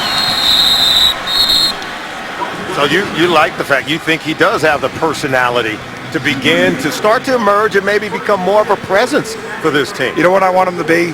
Just like every other quarterback. And I'm not a Bengal fan, even though I played for the Bengals and everything. I try to be as objective as I possibly can. I want him to be the red rifle that he was in his rookie season. Yes. And everybody was just harping on how good he was. And he is a good player. There is no question about that. He's just got to get like that to the next level. Joe Flacco endured a lot of the slings and arrows that Andy's enduring right now. Bengals who just converted that 3rd down, 6 of 9 on 3rd down. Green Ellis Hit on the play by Hughes. Gain of 3 to the 43. I'm going to go and talk a little bit more about this Buffalo Bills defense. Boomer, picked up where you left off. You said if they're going to stay in this game, they've got playmakers up and down this defense. You've got Mario Williams, Marcel Darius, high first-round picks, Kyle Williams along the defensive line. And we said they came in leading the league in interceptions, already won in this game. They've got to be expected to make a play and keep their young quarterback, Thad Lewis, in the ballgame. Into the nickel, 2nd down and 7 for Dalton. Sanu, former college quarterback, right into the grasp across the way of Stephon Gilmore, who is a first-round pick last year out of South Carolina. 14-yard catch and run. That is a first down to the 29. And take a look at Stephon Gilmore right here. He's playing with a broken wrist, a broken hand. I don't know how he makes tackles. And if I'm Jake Gruden, I just keep calling his number until he could stop it. If I'm Mohamed Sanu, I attack the weak side arm. Don't run to the good arm. He ran out of bounds where he could really grab him with the one hand, attack the other one where he's got to club you, but he can't grab you. We have no compassion as football players. Right, you're right. We attack the weak spots. Right, exactly.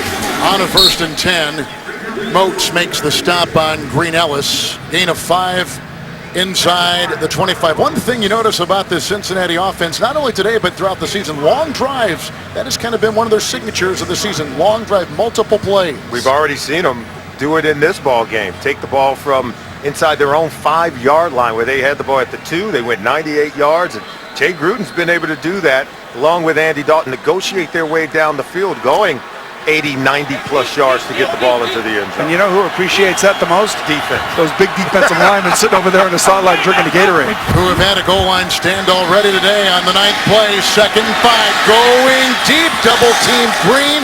Incomplete. McKelvin was part of the coverage back there along with Cincy. Incomplete pass. What I love about that play, if you're the Cincinnati Bengals, watch the protection they had for Andy Dalton, but then see, this is well covered. McKelvin was in good position. See, he's get vision back inside. Boomer, when you do that, you can make a play on the football.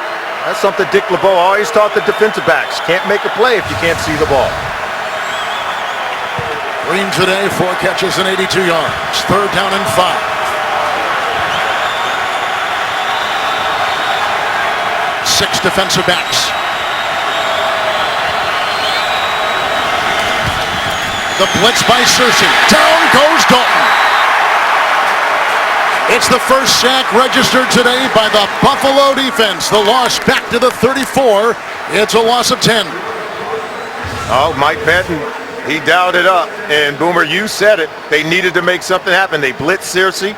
They bring Mario Williams underneath the right tackle, Andre Smith. That clears the way for Cincy to have a path to the quarterback. And they get their first sack on Andy Dalton this day. Well, the only thing I would say there in regards to Andy Dalton, you got to get rid of the football. You don't always have to try to force it to get an completion.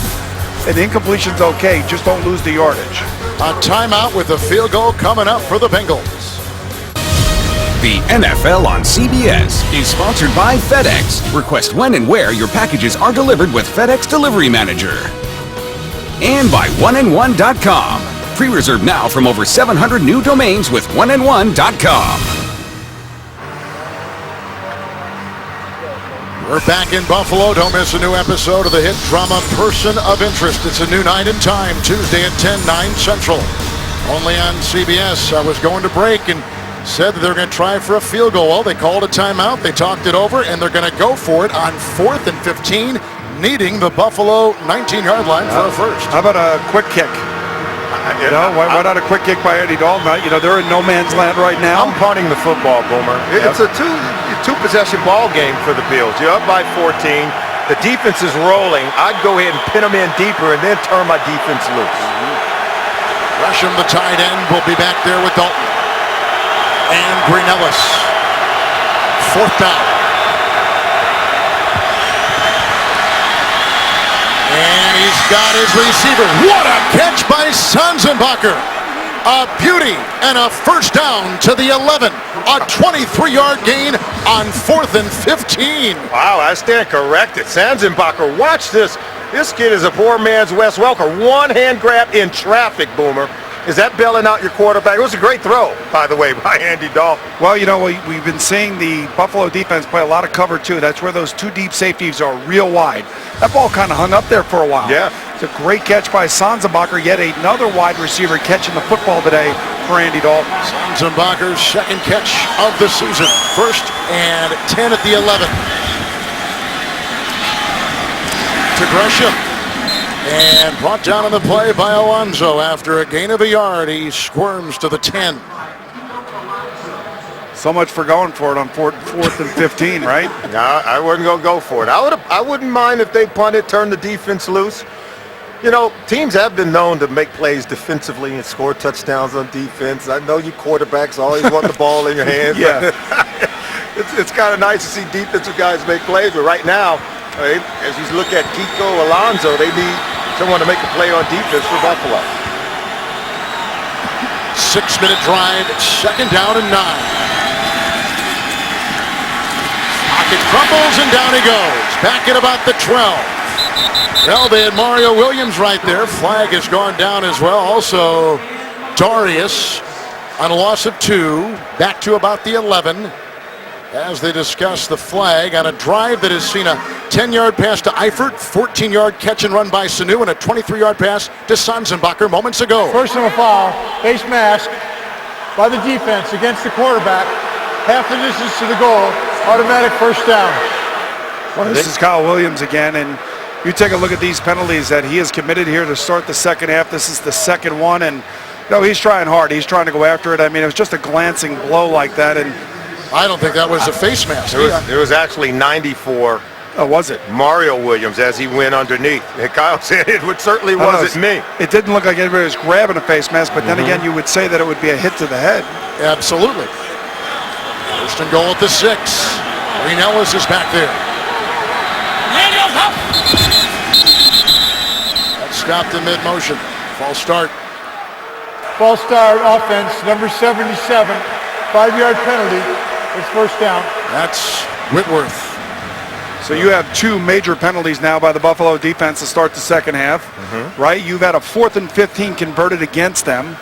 You've had a young quarterback, Thad Lewis, fumble the ball here to start the second half. And you're seeing a much better team with a veteran quarterback really kind of started to assert itself now on offense.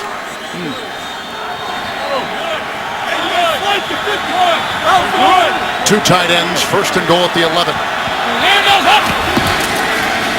And Jarvis, Green Ellis, he was dropped up immediately as he went inside that line. He was hit by Alan Branch. It is a gain of 2 to the 9. One thing Andy Dalton does very well is he protects the ball in the red zone. Now, anybody that was at the game last week against the New England Patriots, they would argue. But he's only had 1 interception in the red zone since he's been a Cincinnati Bengal. That's pretty good numbers, and that's smart football. And here's a guy that started, every game since he's come into the National Football League out of TCU. And so he's made a lot of good decisions as a young quarterback. Except for that one last week. Bernard is in, 2nd down and goal at the 9. Dalton, Eifert. Read well that time by the linebacker, Jerry Hughes. It is a gain of 3. They'll spot him at the 6. Well, Dalton in the red zone, and he's had some pretty good numbers, certainly. And 1 turnover happened last week, but look at those numbers. It's the highest red zone touchdown interception ratio of any quarterback in the National Football League, save Aaron Rodgers. As you said, threw his first interception in the red zone last week against the Patriots. It's the 16th play of the drive. Bernard was in. Dalton, good time. Too high. McKelvin was back there with A.J. Green. It's an incomplete pass. It'll be 4th and goal at the 6. They'll now try for 3. A little mix-up in the backfield between Andy Dalton and his running back. You can see the running back goes one way, Andy goes the other, but A.J. Green getting into the back of the end zone right here. You're taught to throw the ball only where he can catch it. And if he doesn't catch it, it goes out of bounds. That's right. And you settle for a field goal, which is not a bad situation right here. Well, we talked to Andy Dalton last night. He said he won't be making that same mistake again inside the red zone, throwing it late and allowing it to be intercepted. From 24 for Nugent. And it's 27-10. The drive had the pass of 10 to Eifert. Sanu, a catch and run of 14, and a 23-yard pass to Sanzenbacher. There's a flag thrown on the play. That pass to Sanzenbacher came on 4th down and a ton, like 4th and 19. Holding by the offense, number 81. It's a 10-yard penalty. Repeat 4th down. That's Alex Smith, the tight end, so they take the points off. He'll have to try it again. And now from 34. For Marvin Lewis, who we talked to last night, we were talking to him about the way that the organization, Salmon, has been hitting on free agent acquisitions, how they've had impactful rookies in draft choices over the last 4 or 5 years. Their ability, he said, to be patient while developing players has really paid off for them. We'll give you some of the name of some of those players. They've waited for them, and these players have delivered. Nugent from 34. And he does not get it. How about that? How about that? So the penalty was there. After a long drive, Dalton comes up empty-handed, and Doug Marrone still sees some light at the end of the tunnel, down by 2 scores. Nugent just fanned from 34. This season now, 7 of 8. And taking over. Thad Lewis at his 25 with a 1st and 10. Trying to hold back Gilberry, and they do. With Glenn, and that's a little bit too high and uncatchable for the rookie Woods. Well, the Cincinnati Bengals defense has been on fire in this ball game, and they've been able to get to Thad Lewis 3 times, 3 sacks on the day, and then the forced fumble to create a turnover to get the ball for Andy Dalton. They've been able to corral him here in the second half, where he's not been able to become elusive and get out of the pocket. You can see their last 4 drives after the first 2. Mike Zimmer seems to have cracked the code against Thad Lewis in this Bills offense. Into the nickel on 2nd down and 10. Quick slant. He has his receiver, T.J. Graham. Over there was Nelson. He had missed his last 5 consecutive throws. He picks up 14, 1st down to the 39. I like the fact that they stay in the no huddle after they get a 1st down here. Try to get this kid back into some sort of rhythm. I was telling Solly that I'm not worried about the physical stamina in a game, but for a young quarterback, it's the mental stamina. Getting out there every different play, seeing a different defensive front, trying to get the right play called. You can see right now, by evidence of this last play, that the Cincinnati Bengals defensive line especially has really started to assert itself. Spiller on 1st and 10. Gilberry with the stop. Gain of a yard on the play to the 40. Well, they're trying to go no huddle to try to create some kind of tempo, but this defense is relentless, Boomer. You just mentioned it. You see Gilberry slanting in to make a great play. Gilberry's been playing great. 2nd down and 9. Off the fingertips, an incomplete of Choice, who had some room to roam. Incomplete. 3rd and 9. You know, young quarterbacks really have a hard time dealing with it. That's why those young quarterbacks from last year, Andrew Luck and Russell Wilson and RG3, were so amazing to all of us, because they were able to do it and sustain it through the body of the season. And this young man, you know, so he's in a tough spot today. He's playing against one of the best defenses in football. 9 of 17 for Lewis. 3rd down and 9 right here. Here's underneath. He finds Choice. And Choice with a 3-yard gain to the 42. That's the end of the 3rd quarter with the score 24-10. The Bengals. After this message, we come back to Buffalo. Watching the NFL on CBS.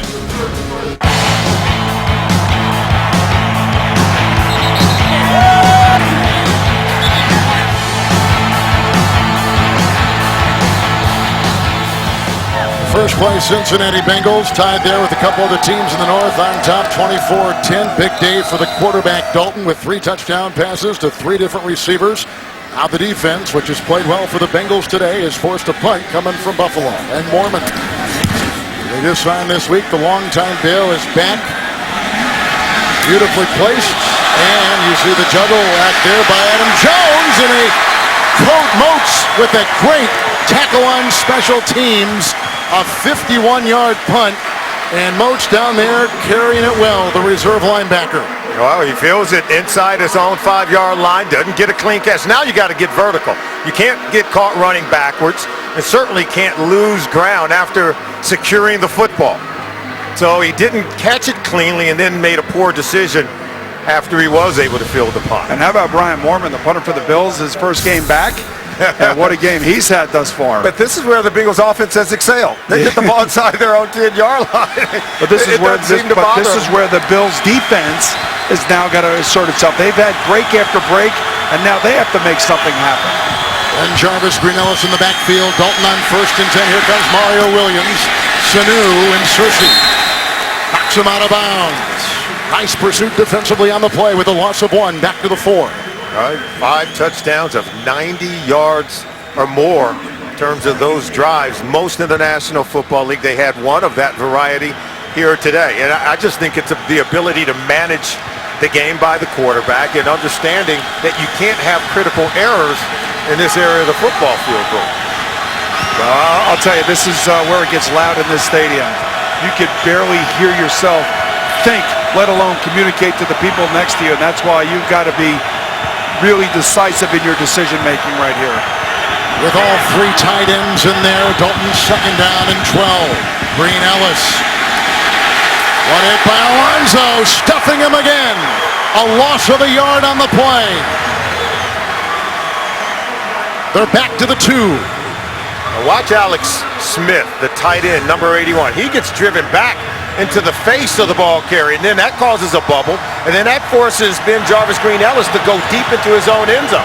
See right there, you've got to secure that block, set the edge, so Ben Jarvis Green Ellis will have room to run. 2 negative plays by Alex Smith. 1, the holding on the field goal that pushed them back, and then Nugent ends up missing the field goal, and right there, as you pointed out appropriately, you cannot get thrown back into your end zone. 3rd and 13. Green Ellis, some room, and chased by defensive back Stephon Gilmore. It is a gain of 4. They'll be near the 7. They got to punt the ball. Good stand defensively by Buffalo, and even if you got one hand tied behind your back like Gilmore is today, with that club coming back, he had the pins taken out recently on what was a wrist injury. His left wrist obviously hurt in preseason. Leotis McKelvin is a very dangerous punt returner. Got to be careful how you kick it to him. It's got to be directional. You can't hang it up in the middle of the football field and expect your coverage teams to make a play. He's got 3 punt return touchdowns in his career, with the punt coming from Hubert. On the 47, you got a block on the play from Williams. Down about the 47-yard line, all kinds of guys down there. Craig Kirkpatrick among others, along with Pierman. 41-yard punt, 4-yard return. The Bills will have good beginning field position. Back in Buffalo, coming up on the Subway postgame show, join JB, Dan, and special guest Bart Scott for the latest scores, news, and highlights. It's a busy day in the NFL, and all that information coming up next on the Subway postgame show from our CBS studios in New York. Kevin Harlan, Solomon Wilcots, and Boomer Esiason in Buffalo. You see this defense taking away what the Bills want to do best, and that's run the football. Jackson is in, not much of Spiller. We think he's been re-injured, and they go outside, and Graham, who is hit on the play by Adam Jones. It's a catch and run of 9 to the 36. Now at the 36, plus 36, this is where offenses normally will take a shot. Boomer Esiason, and they've had some success going at Adam Jones in this situation. They just threw short. They usually like to come back with one deep, particularly on 2nd and 1. I'll tell you, I just want the first down right now if I'm Buffalo. I just want to keep the chains moving. I just want to hold on to the football. Jackson in, 2nd 1, batted down at the line of scrimmage. Gilberry was there, and I think Pecco, one of the 2, it looked like got it. Maybe Gilberry, who has been a terrific guy signed off the street by this Bengal organization. Oh, he gets into the throwing lane of Thad Lewis. And you got to remember that you have this young quarterback, and you're asking him to make a lot of decisions right now, and you got to really help them here, just handing the football off and getting the first down. On 3rd and 1, 6th time that they have faced a 3rd and 1. It's a gain of 2, and Fred Jackson down to the 35. He has the first down by a half yard. You know, Lewis started the game 7 of 8. He's now 3 of 11. I mean, 4 of his last 11, excuse me. And, you know, you can see it's been a struggle for the young man, and we fully expected that. Yeah. You know, and if he catches a little bit of lightning in the bottle here, maybe he gets a guy down the sideline and hits one for a big touchdown. On 1st and 10 for Lewis. Goodwin. Out of bounds by Reggie Nelson. The catch and run for 12 to the 23-yard line. It's another Buffalo first down. Solly, you think about this wide receiver core right now without Stevie Johnson. You're talking about rookies, first-year players. They haven't played a lot with Thad Lewis. No. At all, for that matter. But they, you know, and talking to Doug Marrone, when they find a cornerback that they can take advantage of, that's where they'll go with the football. Terrence Newman is out with a hip injury. Questionable return. 1st and 10 for Lewis. Chased by Dunlap. Oh, and here they come. An avalanche led by Atkins Dunlap and Thompson all coming in with a hand on it. It's a sack. It's the 4th today, and they push him back to the 31. And watch Dunlap contain the ball. Watch how he'll stay outside. He doesn't let Thad Lewis get outside. See, watch him come here. And then that's what forces Lewis to turn back inside and allow other guys to get the sack. 2nd down and 17. They need the 15. Clock that time with Kirkpatrick coming in and watching Jackson come out of the backfield. Trey Kirkpatrick, who hasn't played a little bit. He's been battling some hamstring issues. He did play last week against the Patriots, though. That's got to be at least the 4th or 5th drop pass thus far for the Buffalo Bills. You got to help your young quarterback along. I always say this, though, the more decisions you ask your young quarterback to make, the more problems you're going to find yourself in. I always say quarterbacks need the most help of any of the players on the football field. Oh. You agree with that? Oh, yeah, absolutely. 100%. We need our offensive line to do their job. That's right. We need our running backs to do their job. There you And every now and then, a nice catch would help. There too. you go. And a lucky bounce helps every now and then as well. I like the way you're thinking. Oh, yeah. But I feel bad for the kid because, you know, it is a very good defense that he's playing against. They're going to be multiple fronts. They're going to be blitzing. They're going to be playing a lot of man coverage. And, you know, the game has been close. And I think the game has been close because the Buffalo defense here towards the end of the 3rd quarter and beginning of the 4th quarter played a little bit better. They stiffened up. Spiller continues to hang on the sideline. We know he came in with an ankle injury. He has found it difficult to cut. He told us that the other day. And there he is. Well, somewhere there he is. And they got Choice as well. But on this drive, it's been all Fred Jackson. Jackson comes in as the number 5 rusher in the AFC, in the 3rd all-time Buffalo rusher, back of Thurman Thomas and O.J. Cincy. 3rd and 17. Again, they need the 15. They'll start a timeout. Let's see what. Well, there's something. The official called the timeout. It was coming from the sideline. And there's Hockley, who got in an arm wrestling match with Boomer last night, and Boomer beat him. The ball was correctly respotted to the 31-yard line. Now, Kevin, that was the green hat on the sideline down there. I understand. Yeah. And the green hat wanted to make sure that the ball was spotted at the right spot. There he is. That's the in-game management personnel that they call it a teal hat, but I call it the green hat, who works for the NFL. 3rd and 17. Underneath to Jackson. A little bit of room to roam. He got by one of the defensive backs, Adam Jones. And then Nelson was there. 8-yard gain to the 22. Well, you're down 14 points here. You know, so essentially, if you kick the field goal here and you go down 11, you still have 2 scores. That takes us back to earlier in the game. It does. On 4th down, and Doug Marrone didn't take the points, went for it on 4th down, didn't get it, and now he is in this situation where I think he has to go for it. 4th and 8, the numbers this year and today on 4th down. Jackson remains. Again, they need the 14-yard line. Lewis, he's got the tight end, Chandler. That is a Buffalo touchdown. Big time play.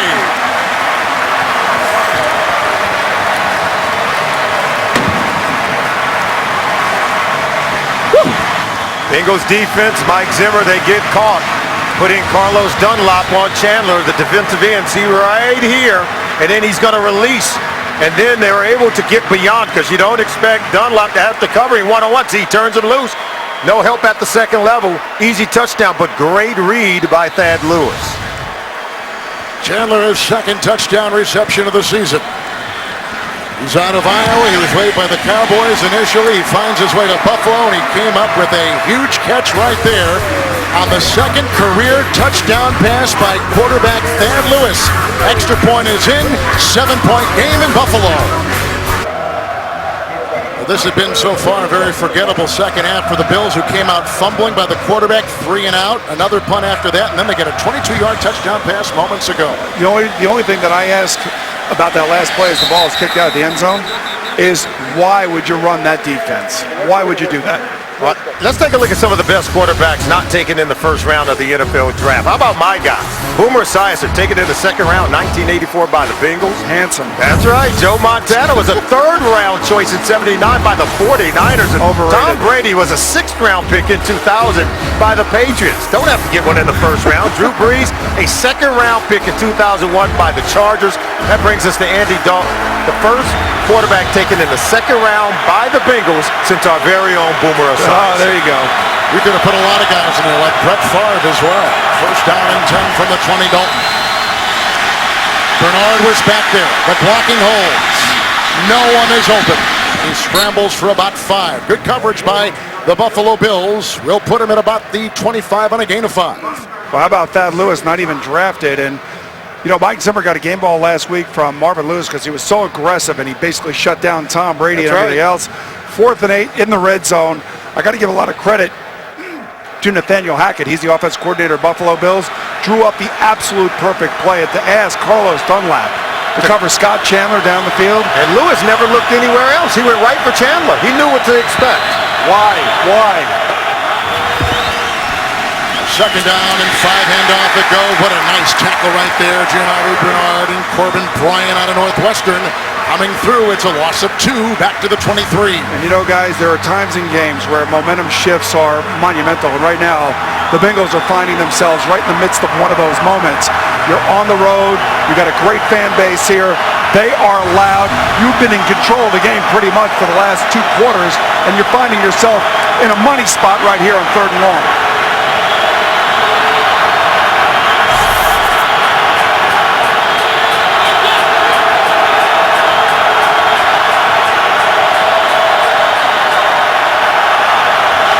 Third down and 7. Dalton with 3 touchdown passes today out of the reach of Green. Coverage on the play by Mikael Roby. A flag has been thrown at the 32. I think they're going to call holding on Roby.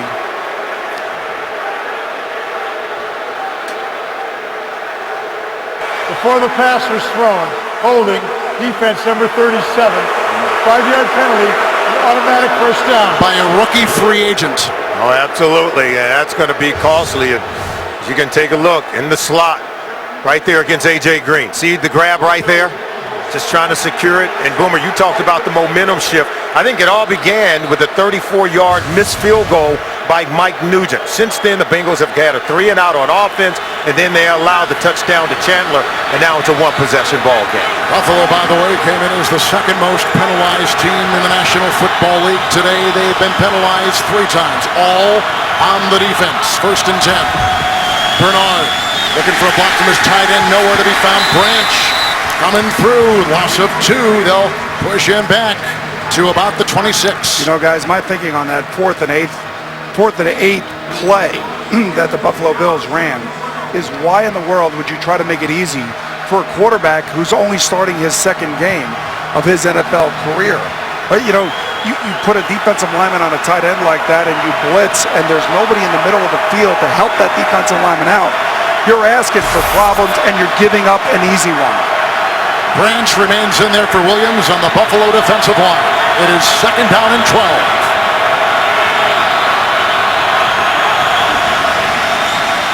Giovanni Bernard, he's hitting stuffed again. No gain on the play. A big hit by Hughes and others on that line, and they played well. Branch again had his paws on the Bengal running back. You know, you need an alley to run the football, but watch, they knife under, but well sealed. Look at that, as he knifes right underneath to make that play was Jerry Hughes. Excellent run defense by the Bills, forcing a 3rd long and putting it on the shoulders of Andy Dalton. They need the 38, 3rd down and 12.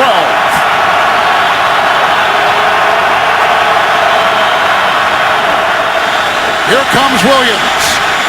There goes Dalton. Drop pass. The coverage on the play by Branham. They were going for the tight end Gresham. They got a punt. 4th and 12. Got to tell you, the protection held up. It was a good throw by Dalton. I think Gresham's got to come down with that one, Boom. 100% he does. And those are the plays that extend drives.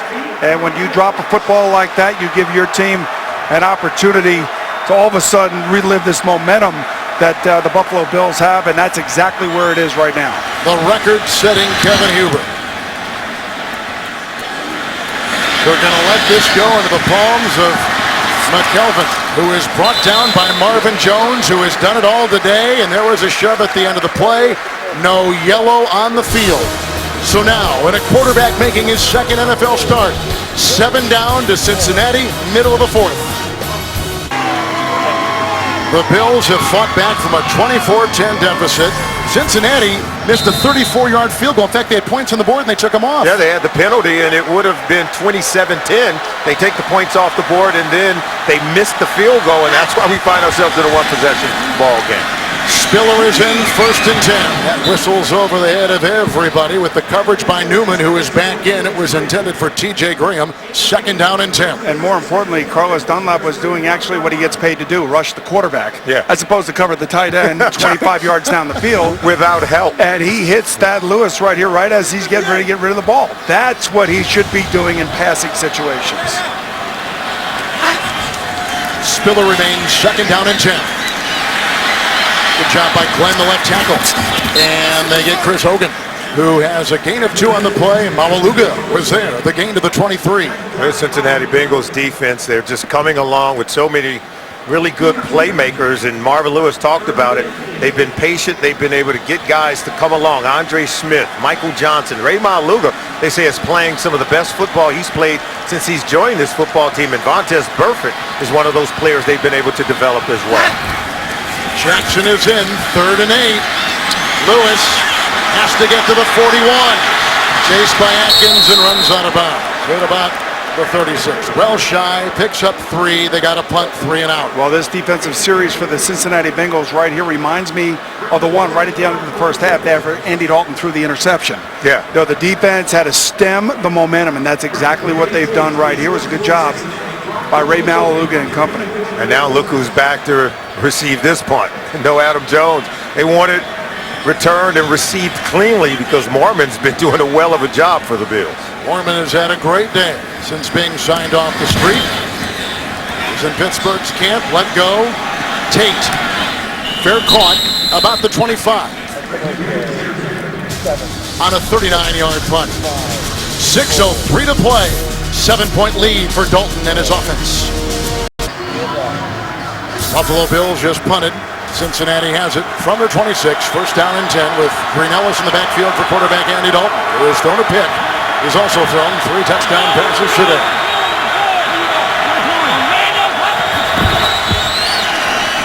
Inside, Green. Hit on the play by McKelvin. Quick slant, picks up 9 near the 34. Next week on CBS, wrapping up doubleheader coverage. First AFC East rivals go off as Brady and the Patriots take on Geno Smith and the Jets.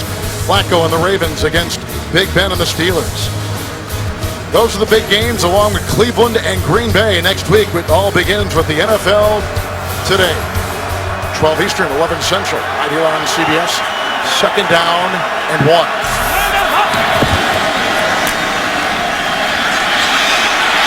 Williams falls. Dalton runs. Incomplete pass. Bengals only released 1 receiver on that route. It was A.J. Green. He was well defended. And Andy Dalton did a good job of just getting outside of the tackle box. Boom, you can't throw that ball away unless you're outside of the tackle box, which would have been intentional grounding. So it was real heads-up play. As you look at Mike Benton, he's going to come after Andy Dalton, stacking the box. Critical 3rd down play to try to slam the door shut on the run game. 3rd down, 1. Green Ellis carving his way. Has the first hit on the play by Cincy among others. It is a gain of 2 to the 37. And how about Jay Gruden, the offensive coordinator of the Bengals? He opens this drive with 2 passes. And, you know, the thing that I like about that is he's saying to his young quarterback, you know, this is your game. That's right. We can't protect you all the time, and nor should they. They should give him opportunities, and you know that the Buffalo Bills are going to be close to the line of scrimmage, trying to strip the ball from the ball carrier. So why not throw the ball, especially when you got one-on-one on the outside? Down and 10, and Bernard works his way into the secondary. Up to the 42-yard line on the play, and he picks up 6. McKelvin was there with the stop. By the way, on 3rd and 1s today, Cincinnati 4 of 4. They've been good on 3rd and short. They've been really good on 3rd and short. And here's where you go into your 4-minute offense. If you're the Cincinnati Bengals, you're going to kind of mill around in the huddle. You're going to take the down clock all the way down underneath 5, and you're going to milk the clock as much as you can. And that's what Marvin is saying. Let's take all the time we have. You mentioned the 3rd and 1 opportunities, or 3rd and short. Ben Jarvis Green Ellis is one of the best running backs in the league at it. Got to know he gets the ball in those situations. 3 defensive backs, 2nd down, 4.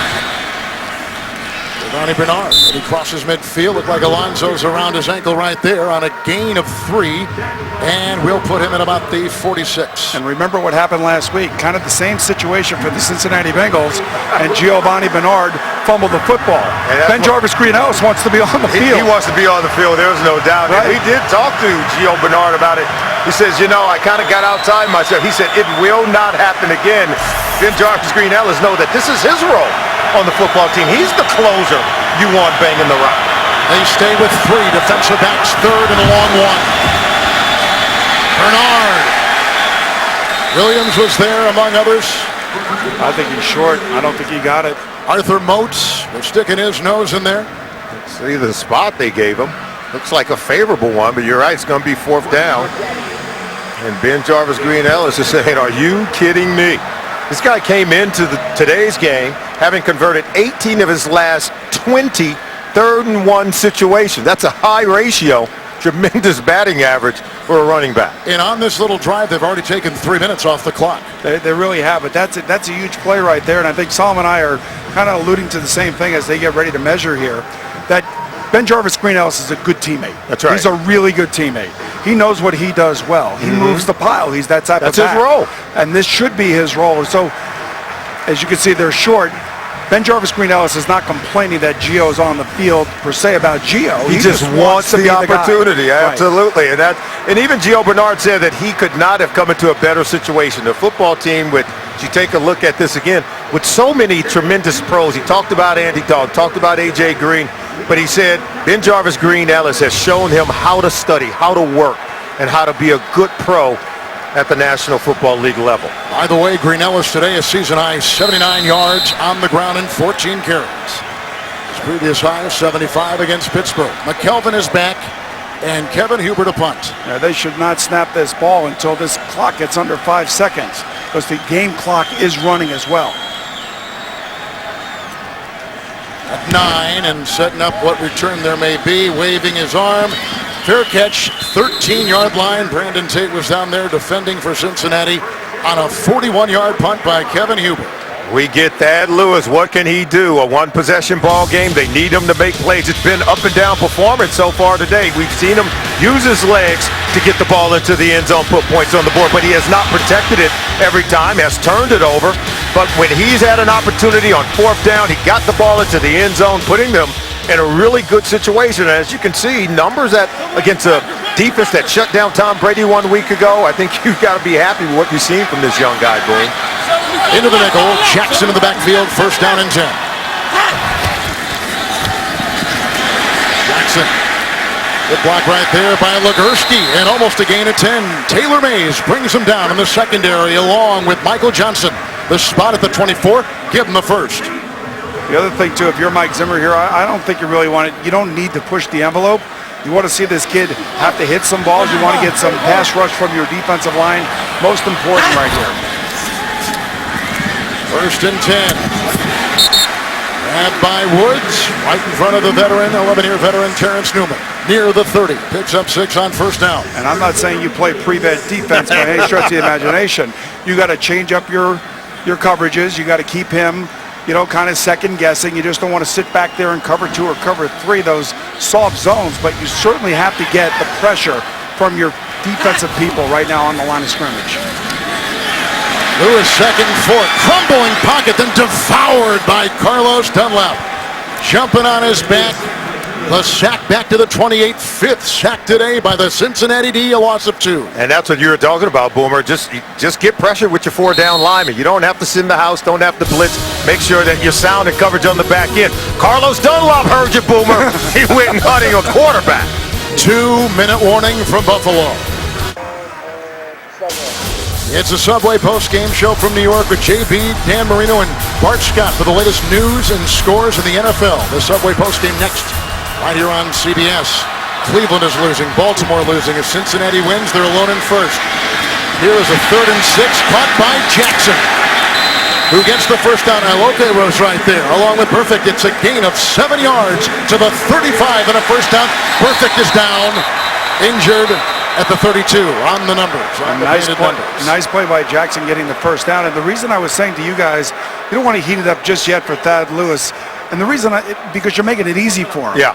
If you put a single high safety and you go man coverage on the outside, he knows where he's going with the football, and then you're putting your cornerbacks on an island. I think you have to force this young man to kind of read defenses, keep changing up coverages, single high safety, 7 guys in the secondary, and maybe you get a tip ball, maybe you get an inaccurate throw, maybe you get a little indecisiveness. We just saw Mike Zimmer, the defensive coordinator, who got the game ball for last week's defensive schemes against New England. Yeah, he did a wonderful job, created a masterful plan that snapped Tom Brady's 52 consecutive game streak with a touchdown pass. It had began against the Bengals in 2010 and ended week 5, 2013 because of this man. Just a masterful defensive mind, Mike Zimmer. Very aggressive, very heady. I think he learned from maybe putting Carlos Dunlap in single coverage on a tight end. There was an injury timeout. It went to Cincinnati. They are charged a timeout because it's under 2 minutes. 1 left for them. 1st and 10. Perfect is still in there. Jackson in the backfield. Tipped. Incomplete. Chandler on the wing. I don't know who came through. Maybe Atkins. We'll have to find out and see. Right, and also remember, it's you're defending a touchdown lead, not a field goal lead. So it's going to be a little bit different. You're not going to be nearly as aggressive. And again, remember, a second-year quarterback who has not been in this situation ever. And you want to see him do a few things before you start heating it up. If there's ever a team that can bring a 4-man rush and get home, it's this Cincinnati Bengals defense. Michael Johnson, the one to knock it away. 2nd down and 10. Glenn, a good job at the left tackle. Look at the time. And look at the throw. Chandler brought down by Nelson. He snuck free, takes it to the 40-yard line. A 25-yard pickup and a first down for the Bills. That 4-man rush didn't get home. They're getting a little winded. They go very deep on this defensive line for Cincinnati. You might see a shift change if they get the opportunity. If I'm the Bills, go no huddle. Keep them on the field. 1st and 10. Blitz was on from Nelson. Oh, he's got the receiver. Goodwin. Touchdown.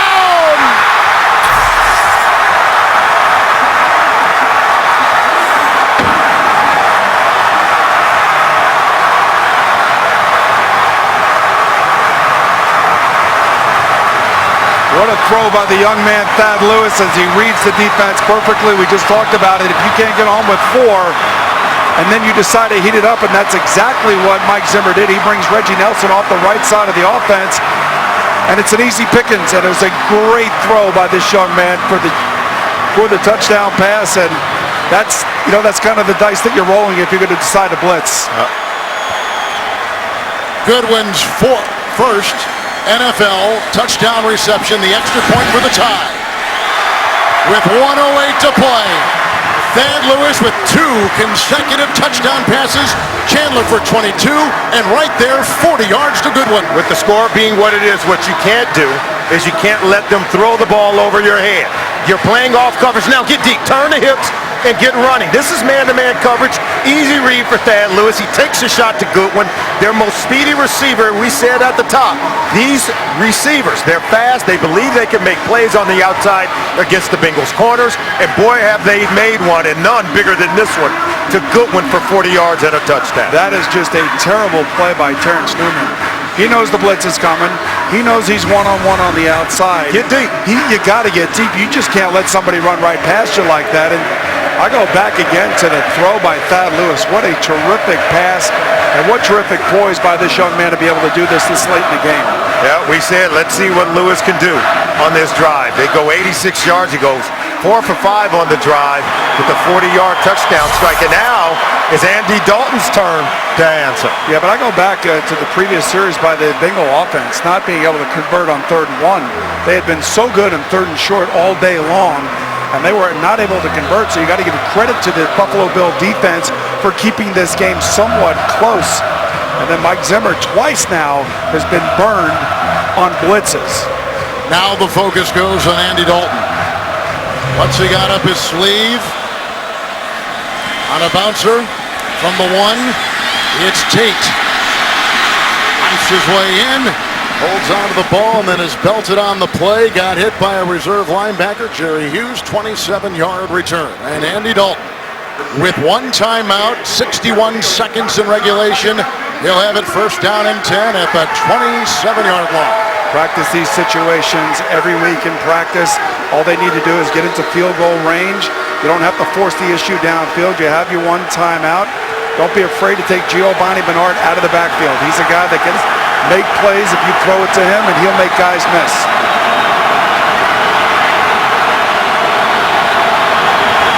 First down and 10 for Dalton. Wobbly, and a great catch is made by Jones, who's had a spectacular afternoon. He picks up 19. He falls ahead to the 46. This defense is having to pick their poison. Who do you take away? A.J. Green. Marvin Jones has come up big, and the tight ends are great too. Now they got Bernard. Great play turned in by the rookie free agent. You see Alonso, but the first hit by Nikel Roby out of USC. It's a loss of 5, back to the 42. And if you're going to target someone, Boomer and I were pointing at Nikel Roby. He's able to come up on this play and look at it. He'll take a look. Look at that. He sees the screen. Now watch him come up from the outside and make a play. You know, he's a little confused on the field. Yes, he is. And you could see that there's miscommunication going on, and you know, they threw the ball to Bernard. He read it perfectly, just made a football play. But if you isolate him in coverage, you can make a play against him. And that's how Eifert had the initial completion on this series. And it's amazing how quickly 30 seconds can elapse in a football game, right? That's right. And here we are with 31 seconds left to go and no timeouts now for the Bengals. There's no wind inside the stadium. Nugent, before the game, and we were tracking him, hit a 53-yard field goal going to the left. They're at the 42. They need about 23 yards to get that field goal attempt off. Second down and 15. No timeouts from their own 42.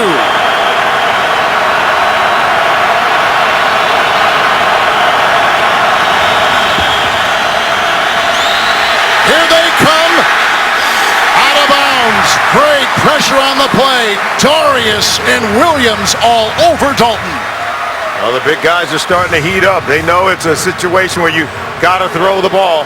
Coming inside here, coming from around the corner is Kyle Williams, nipping at the heels of Andy Dalton. And if you're Andy Dalton right here, the whole field is basically in your sight. You don't have to worry about using the sidelines. If you can get a first down here, there's more than enough time to get up and clock the ball to stop the clock. The Bills in the nickel, 3rd and 15. They need the 43 for a first.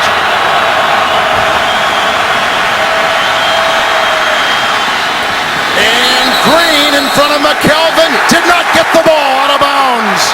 Did not. His feet were on the chalk, and a flag has been thrown. Right in front of the Bengals bench, so their coaches saw it as well as the officials. Now a flag is down. Offense, number 77. The penalty is declined. Brings up 4th down. 4th down, they've elected to punt with just seconds to play, 19 to be exact. Dare I say it? If they would have kicked the field goal in the first half as opposed to going for it on 4th and goal, it's easy to do that now after the fact. But when you think about what this Buffalo Bill team has shown here in the 4th quarter, it's pretty impressive. It really is. They've scored touchdowns on 2 of their last 3 possessions. Now, the interesting thing here is if they look at the video replay, this catch on A.J. Green, and let's say it was a reception. Remember, there was a holding on the play on Andrew Whitworth. Well, that's close. An important replay review going on right now by Ed Hockley on a pass intended for A.J. Green. The ruling on the field stands as called. The pass is incomplete. It's 4th down. Cincinnati came into today in a 3-way tie for first place. But Baltimore is losing, Cleveland is losing, and the Bengals are tied. Wow. After having a lead here in the fourth quarter, they allowed the Bills to score touchdowns on 2 of their last 3 possessions. They led in the second half, did Cincinnati, 24-10. Sally's right, a 22-yard touchdown pass to the tight end. 40-yard touchdown pass to Goodwin, his first career. The punt to McKelvin. 12 seconds left. Bills will have 3 timeouts, and they'll mark him at the 13. I think you got to take a knee right here. And by the way, that was a great punt by you because it doesn't give them a chance to return it. So that's what you want to do. You want to kick the ball out of bounds right there. Huber had a good punt last week with about 2 minutes left at 57 yards, pinning Brady back at about his 35 in that New England win for Cincinnati. Punters can be weapons. They can flip the field for you. We help win that field advantage. And now if you're Buffalo, you're probably going to see them take a knee. You got to take a knee here. Yeah. And that's what they'll do, and that means overtime, barring catastrophe. And that means I get to spend a little extra time with you guys. I don't like that. Get the wings heated up. I'll tell you what, I go back to that holding by Alex Smith on the field goal attempt by the Cincinnati Bengals. And Nugent buried that one. It would have been a 27-10 lead at that point. The holding was then enforced, and then Nugent came back and missed the next field goal attempt. And to me, that's where this game changed here in the fourth quarter. Bengals had 27, and That's those right. 3 would have been desperately needed. Of course, they would not be in overtime here. So here are the overtime rules. 1:15-minute quarter, you could see that TD or safety on the first possession will win the game. Oh, absolutely. And if the score is tied after each team has had their first possession, then the next score will then win the game. Each team are afforded 2 timeouts, and there are no coaches' decisions in overtime. There are booth reviews only. See, Kevin, we can read. I can see them. Yes, do that very well. You have back and forth. Wood, the center. Williams in the middle of the defensive line. Go out there, and they'll meet Dalton. And Reggie Nelson is the captain. With that hockey league. Can't say enough about this Buffalo defense here in this, especially in the latter parts of the game here. Fourth quarter, they've been really good. Good game so far, gentlemen. Now we'll have an overtime period. The first team to score a touchdown, or after both teams have had the ball, the first team to kick a field goal will win the game. Fourth quarter timing rules, all replays from the booth, and you each have 2 timeouts. Cincinnati, it's your choice. What's your call? Heads is the call. Heads is the call. It is heads. Cincinnati has won the toss. You wish to receive. Which direction do you want to go? Just the way we're set. Cincinnati will receive. Good luck, man. So Andy Dalton will get possession of the ball when we come back. We go to overtime, all tied at 24. Overtime in Buffalo. The Bengals led it 24-10. 2 second half touchdown passes by Thad Lewis, who comes off the practice squad on Monday, leapfrogs the backup rookie quarterback because the starting rookie quarterback is out. He's only started 1 other game. And here he is throwing big touchdown passes of 22 to his tight end, of 40 yards to Goodwin, another rookie on this Buffalo team.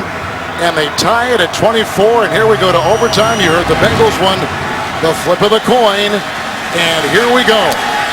Brandon Tate will bring it out for Cincinnati with a block by Gilbert. And to the 22, 23-yard line, a 26-yard return.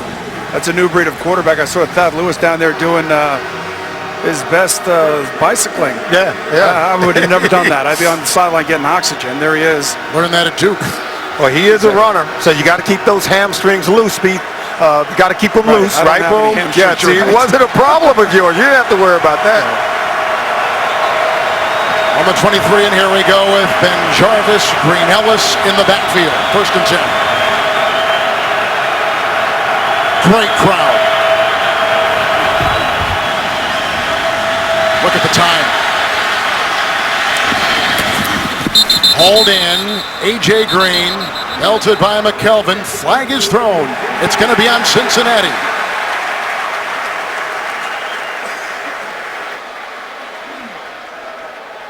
Pass interference, offense, number 18. Turn around.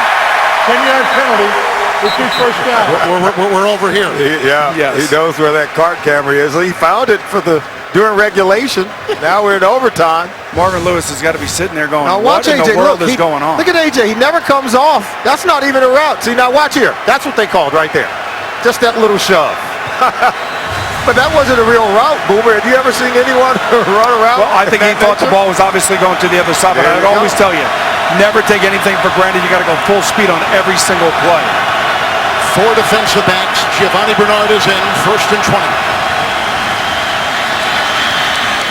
Green to the 24-yard line. McKelvin there with the stop. It's a pickup of 12. You know, this would be a catastrophic loss for the Cincinnati Bengals since they were in control of this football game if they go on to lose it. But right here, the big players for you have now starting to make big plays for you. They need more of A.J. Green at this point. And Marvin Lewis is like, what has happened to us in the last 15 minutes? We said it at the top. They've got to be able to carry their act on the road and win games on the road if they're going to be the kind of football team that many of us had expected them to be. Into the nickel, 2nd down and 8. Whitworth the block. And caught by Sanu, right in front of the lunging Aaron Williams. It's a pickup of 10, and the gain to the 35. Boomer, how long have they talked about finding a receiver opposite of A.J. Green? I think they found more than one because we've seen Marvin Jones make plays, and that catch by Sanu in very tight coverage to contest and win for his quarterback in that situation was simply phenomenal. Well, that's his 5th catch for the evening and 44 yards total. Dalton is over 300 yards passing today with Bernard in the backfield. 1st and 10. Blocked by Gresham, the tight end that springs him free. Giovanni Bernard weaving through defenders to the 42-yard line. Brought down by Jerry Hughes. The electrifying Bernard, a catch and run of 23 and a 1st down. Does this guy remind you of anyone, Boomer Esiason? Watch when he gets this ball. He doesn't concede. He's not going out of bounds. He's looking for more. Watch him cut back on the dime right here.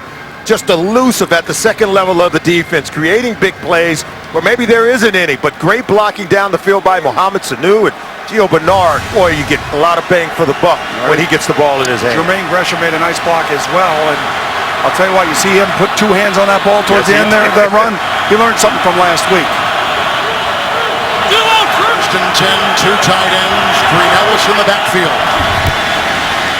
Ben Jarvis right around his leg. You've got Darius. It's a gain of 2 to the 40-yard line. Remember, we're in overtime. This is the Bengals' first possession. They score on this possession. It's game over. So if you're the Buffalo Bills, defense need to get a stop or at least force the field goal to extend the game. Yeah, they score a touchdown. Yeah, they score a touchdown. Absolutely. 2nd down and 8.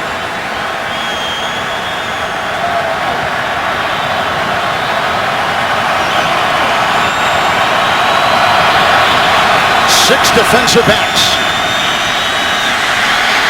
Uh-oh. Look out, Darius. Well, they were going to try to run a fake screen to the left and throw the ball down the field, looked like to Marvin Jones. And this time, really good coverage down the field by the secondary of the Buffalo Bills. Nobody there for Andy Dalton to throw the ball to. Sometimes getting a little bit too cute. Try to do something and see if you could catch the Buffalo defense napping, and that was not the case. And that's the play we were talking about. The Bills made it happen. Good coverage on the back end led to the sack by the front end of the defense. 3rd sack today, loss of 7, back to the 47, 3rd and 15. They need the 32. Bernard again. And with the beat up on the near side, they've got the linebacker, Bradham. The catch and run to the 38, picks up 9. That was good protection there. They ran a stunt up front between Darius and Kyle Williams, and they did a wonderful job of picking it up on the left side of that Bengals offensive line between Bowling and Andrew Whitworth. Now in the punt situation, this Bills defense, remember, McKelvin is very dangerous as a punt return guy. I doubt he even gets an opportunity to return this ball. If they try to field goal, 56-yarder, they've opted to punt with Huber. Pierman is the protector. McKelvin, who has had 3 punt return touchdowns in his career. And fair caught at the 6. 31-yarder and well placed with 10:17 to play in overtime. Tell you, Thad Lewis, 2 big touchdown passes towards the end of this game. You want to live by the blitz, you're going to end up dying by the blitz right there. That was on 4th and 8. A huge play and a huge conversion for a touchdown. And then Terrence Newman somehow just loses track of his cover and allows a long touchdown again against the blitz to tie the game. And he's a veteran NFL player. You know, in that situation, they've got to go deep, Boom. It's the only way they claw their way back into the ball game. We talk about structure, we talk about game planning and calling and coordination, all that other stuff. You just don't know if somebody made a mistake in those calls as well. Spiller was in, somebody jumped, and we've got a flag. False start offense, number 77. Half the distance to the goal. It's first down.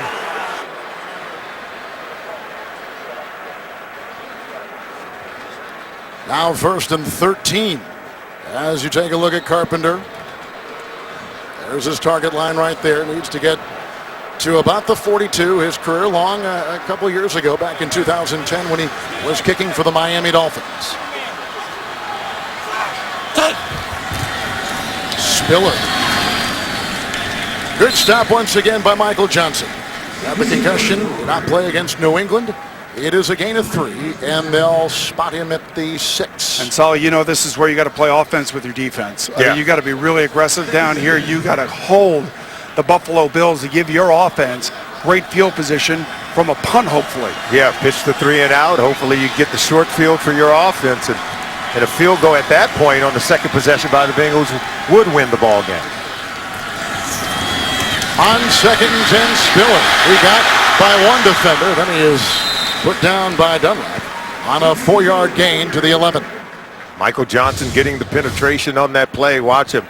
Number 93, knifing in underneath. You create penetration and everyone else swarm to the ball. Good containment. Ialoka coming up on the play. This Bengals defense, as you take a look at Mike Zimmer. You don't blitz here, do you, Boom? No, I don't. With 5 defensive backs, it's 3rd down and 6. Lewis, low and uncatchable for his receiver. That was Chris Hogan. What they do there, Boomer, they forced him to figure it out. 4-man exactly rush, right. Coverage on the back end, right? That's exactly right. And, you know, you want him to make plays. And I know it sounds like a broken record because I've been talking about it all game long. It's only his 2nd start. You know, he's been a practice squad player here for the last 5 weeks. He's well versed in the offense, but he hasn't been asked to have to do something like this, although he has performed well. Yes, he has. In the 4th quarter.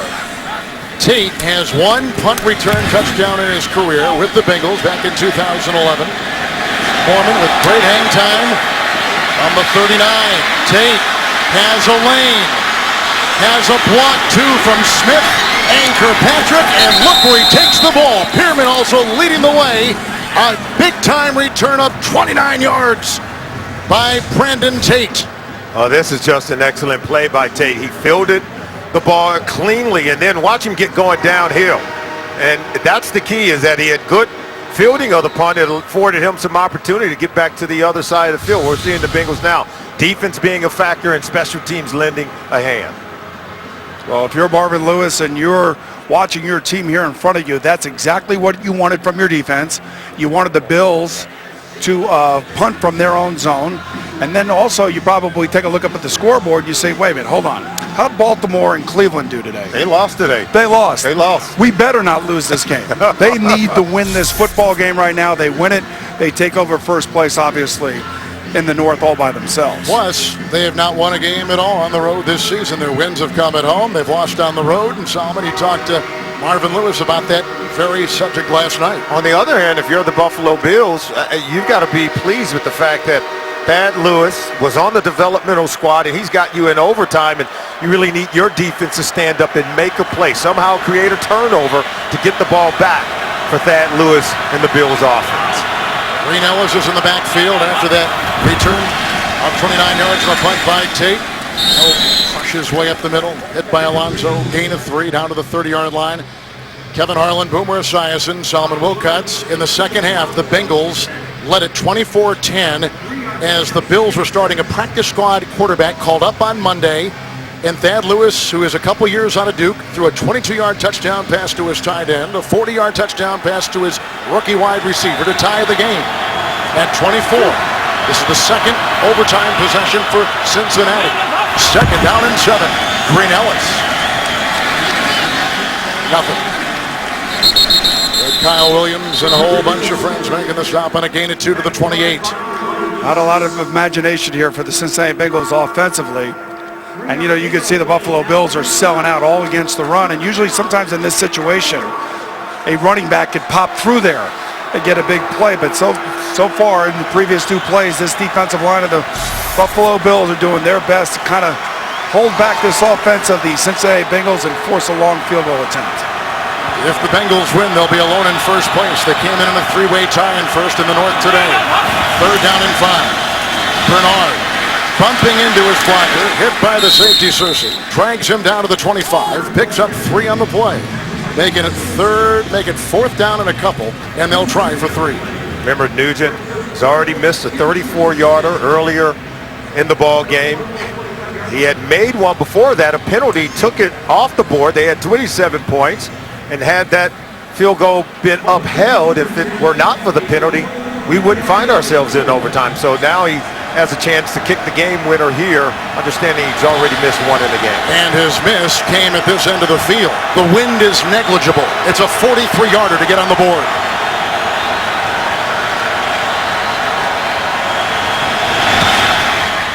From 43, it is good, and the Bengals have won in Buffalo in overtime on a game-winning 43-yard field goal by 9-year veteran Mike Nugent. And Cincinnati is alone in first place in the North. Crushing defeat for the Bills, who came back after being 2 touchdowns down in the game. I'll tell you, hits this one pure, but what it really shows you is that you just can't take anybody in this league for granted on a given week. I think all you have to do is ask the Houston Texans about that with the Rams today. Ask the Jets about that, about the 0-4 Steelers who came in today. These guys, especially here in Buffalo with Doug Marrone now as their head coach, there's a whole different mindset up here. Yes. You could sense that. We felt that by spending the weekend up here and talking to these coaches and these players. This Bills team is a different one. They're on the come. They're growing up, and so is Andy Dalton. He's growing up as the Bengals get their first road win of the season. And they told us they knew it would not be easy coming into here to Orchard Park playing this Buffalo Bills football team. So the New England Patriots fell last week to these same Bengals at home. It's their first road win for Cincinnati this year. 2 straight wins, 4-2 record, alone in first place in the North. And Thad Lewis, a great accounting of his play, and a big day, maybe the best of his young career for Marvin Jones. Dalton with 3 touchdown passes, and in overtime, Cincinnati beats Buffalo 27-24. For Boomer Esiason and Solomon Wilcox, Kevin Harlan.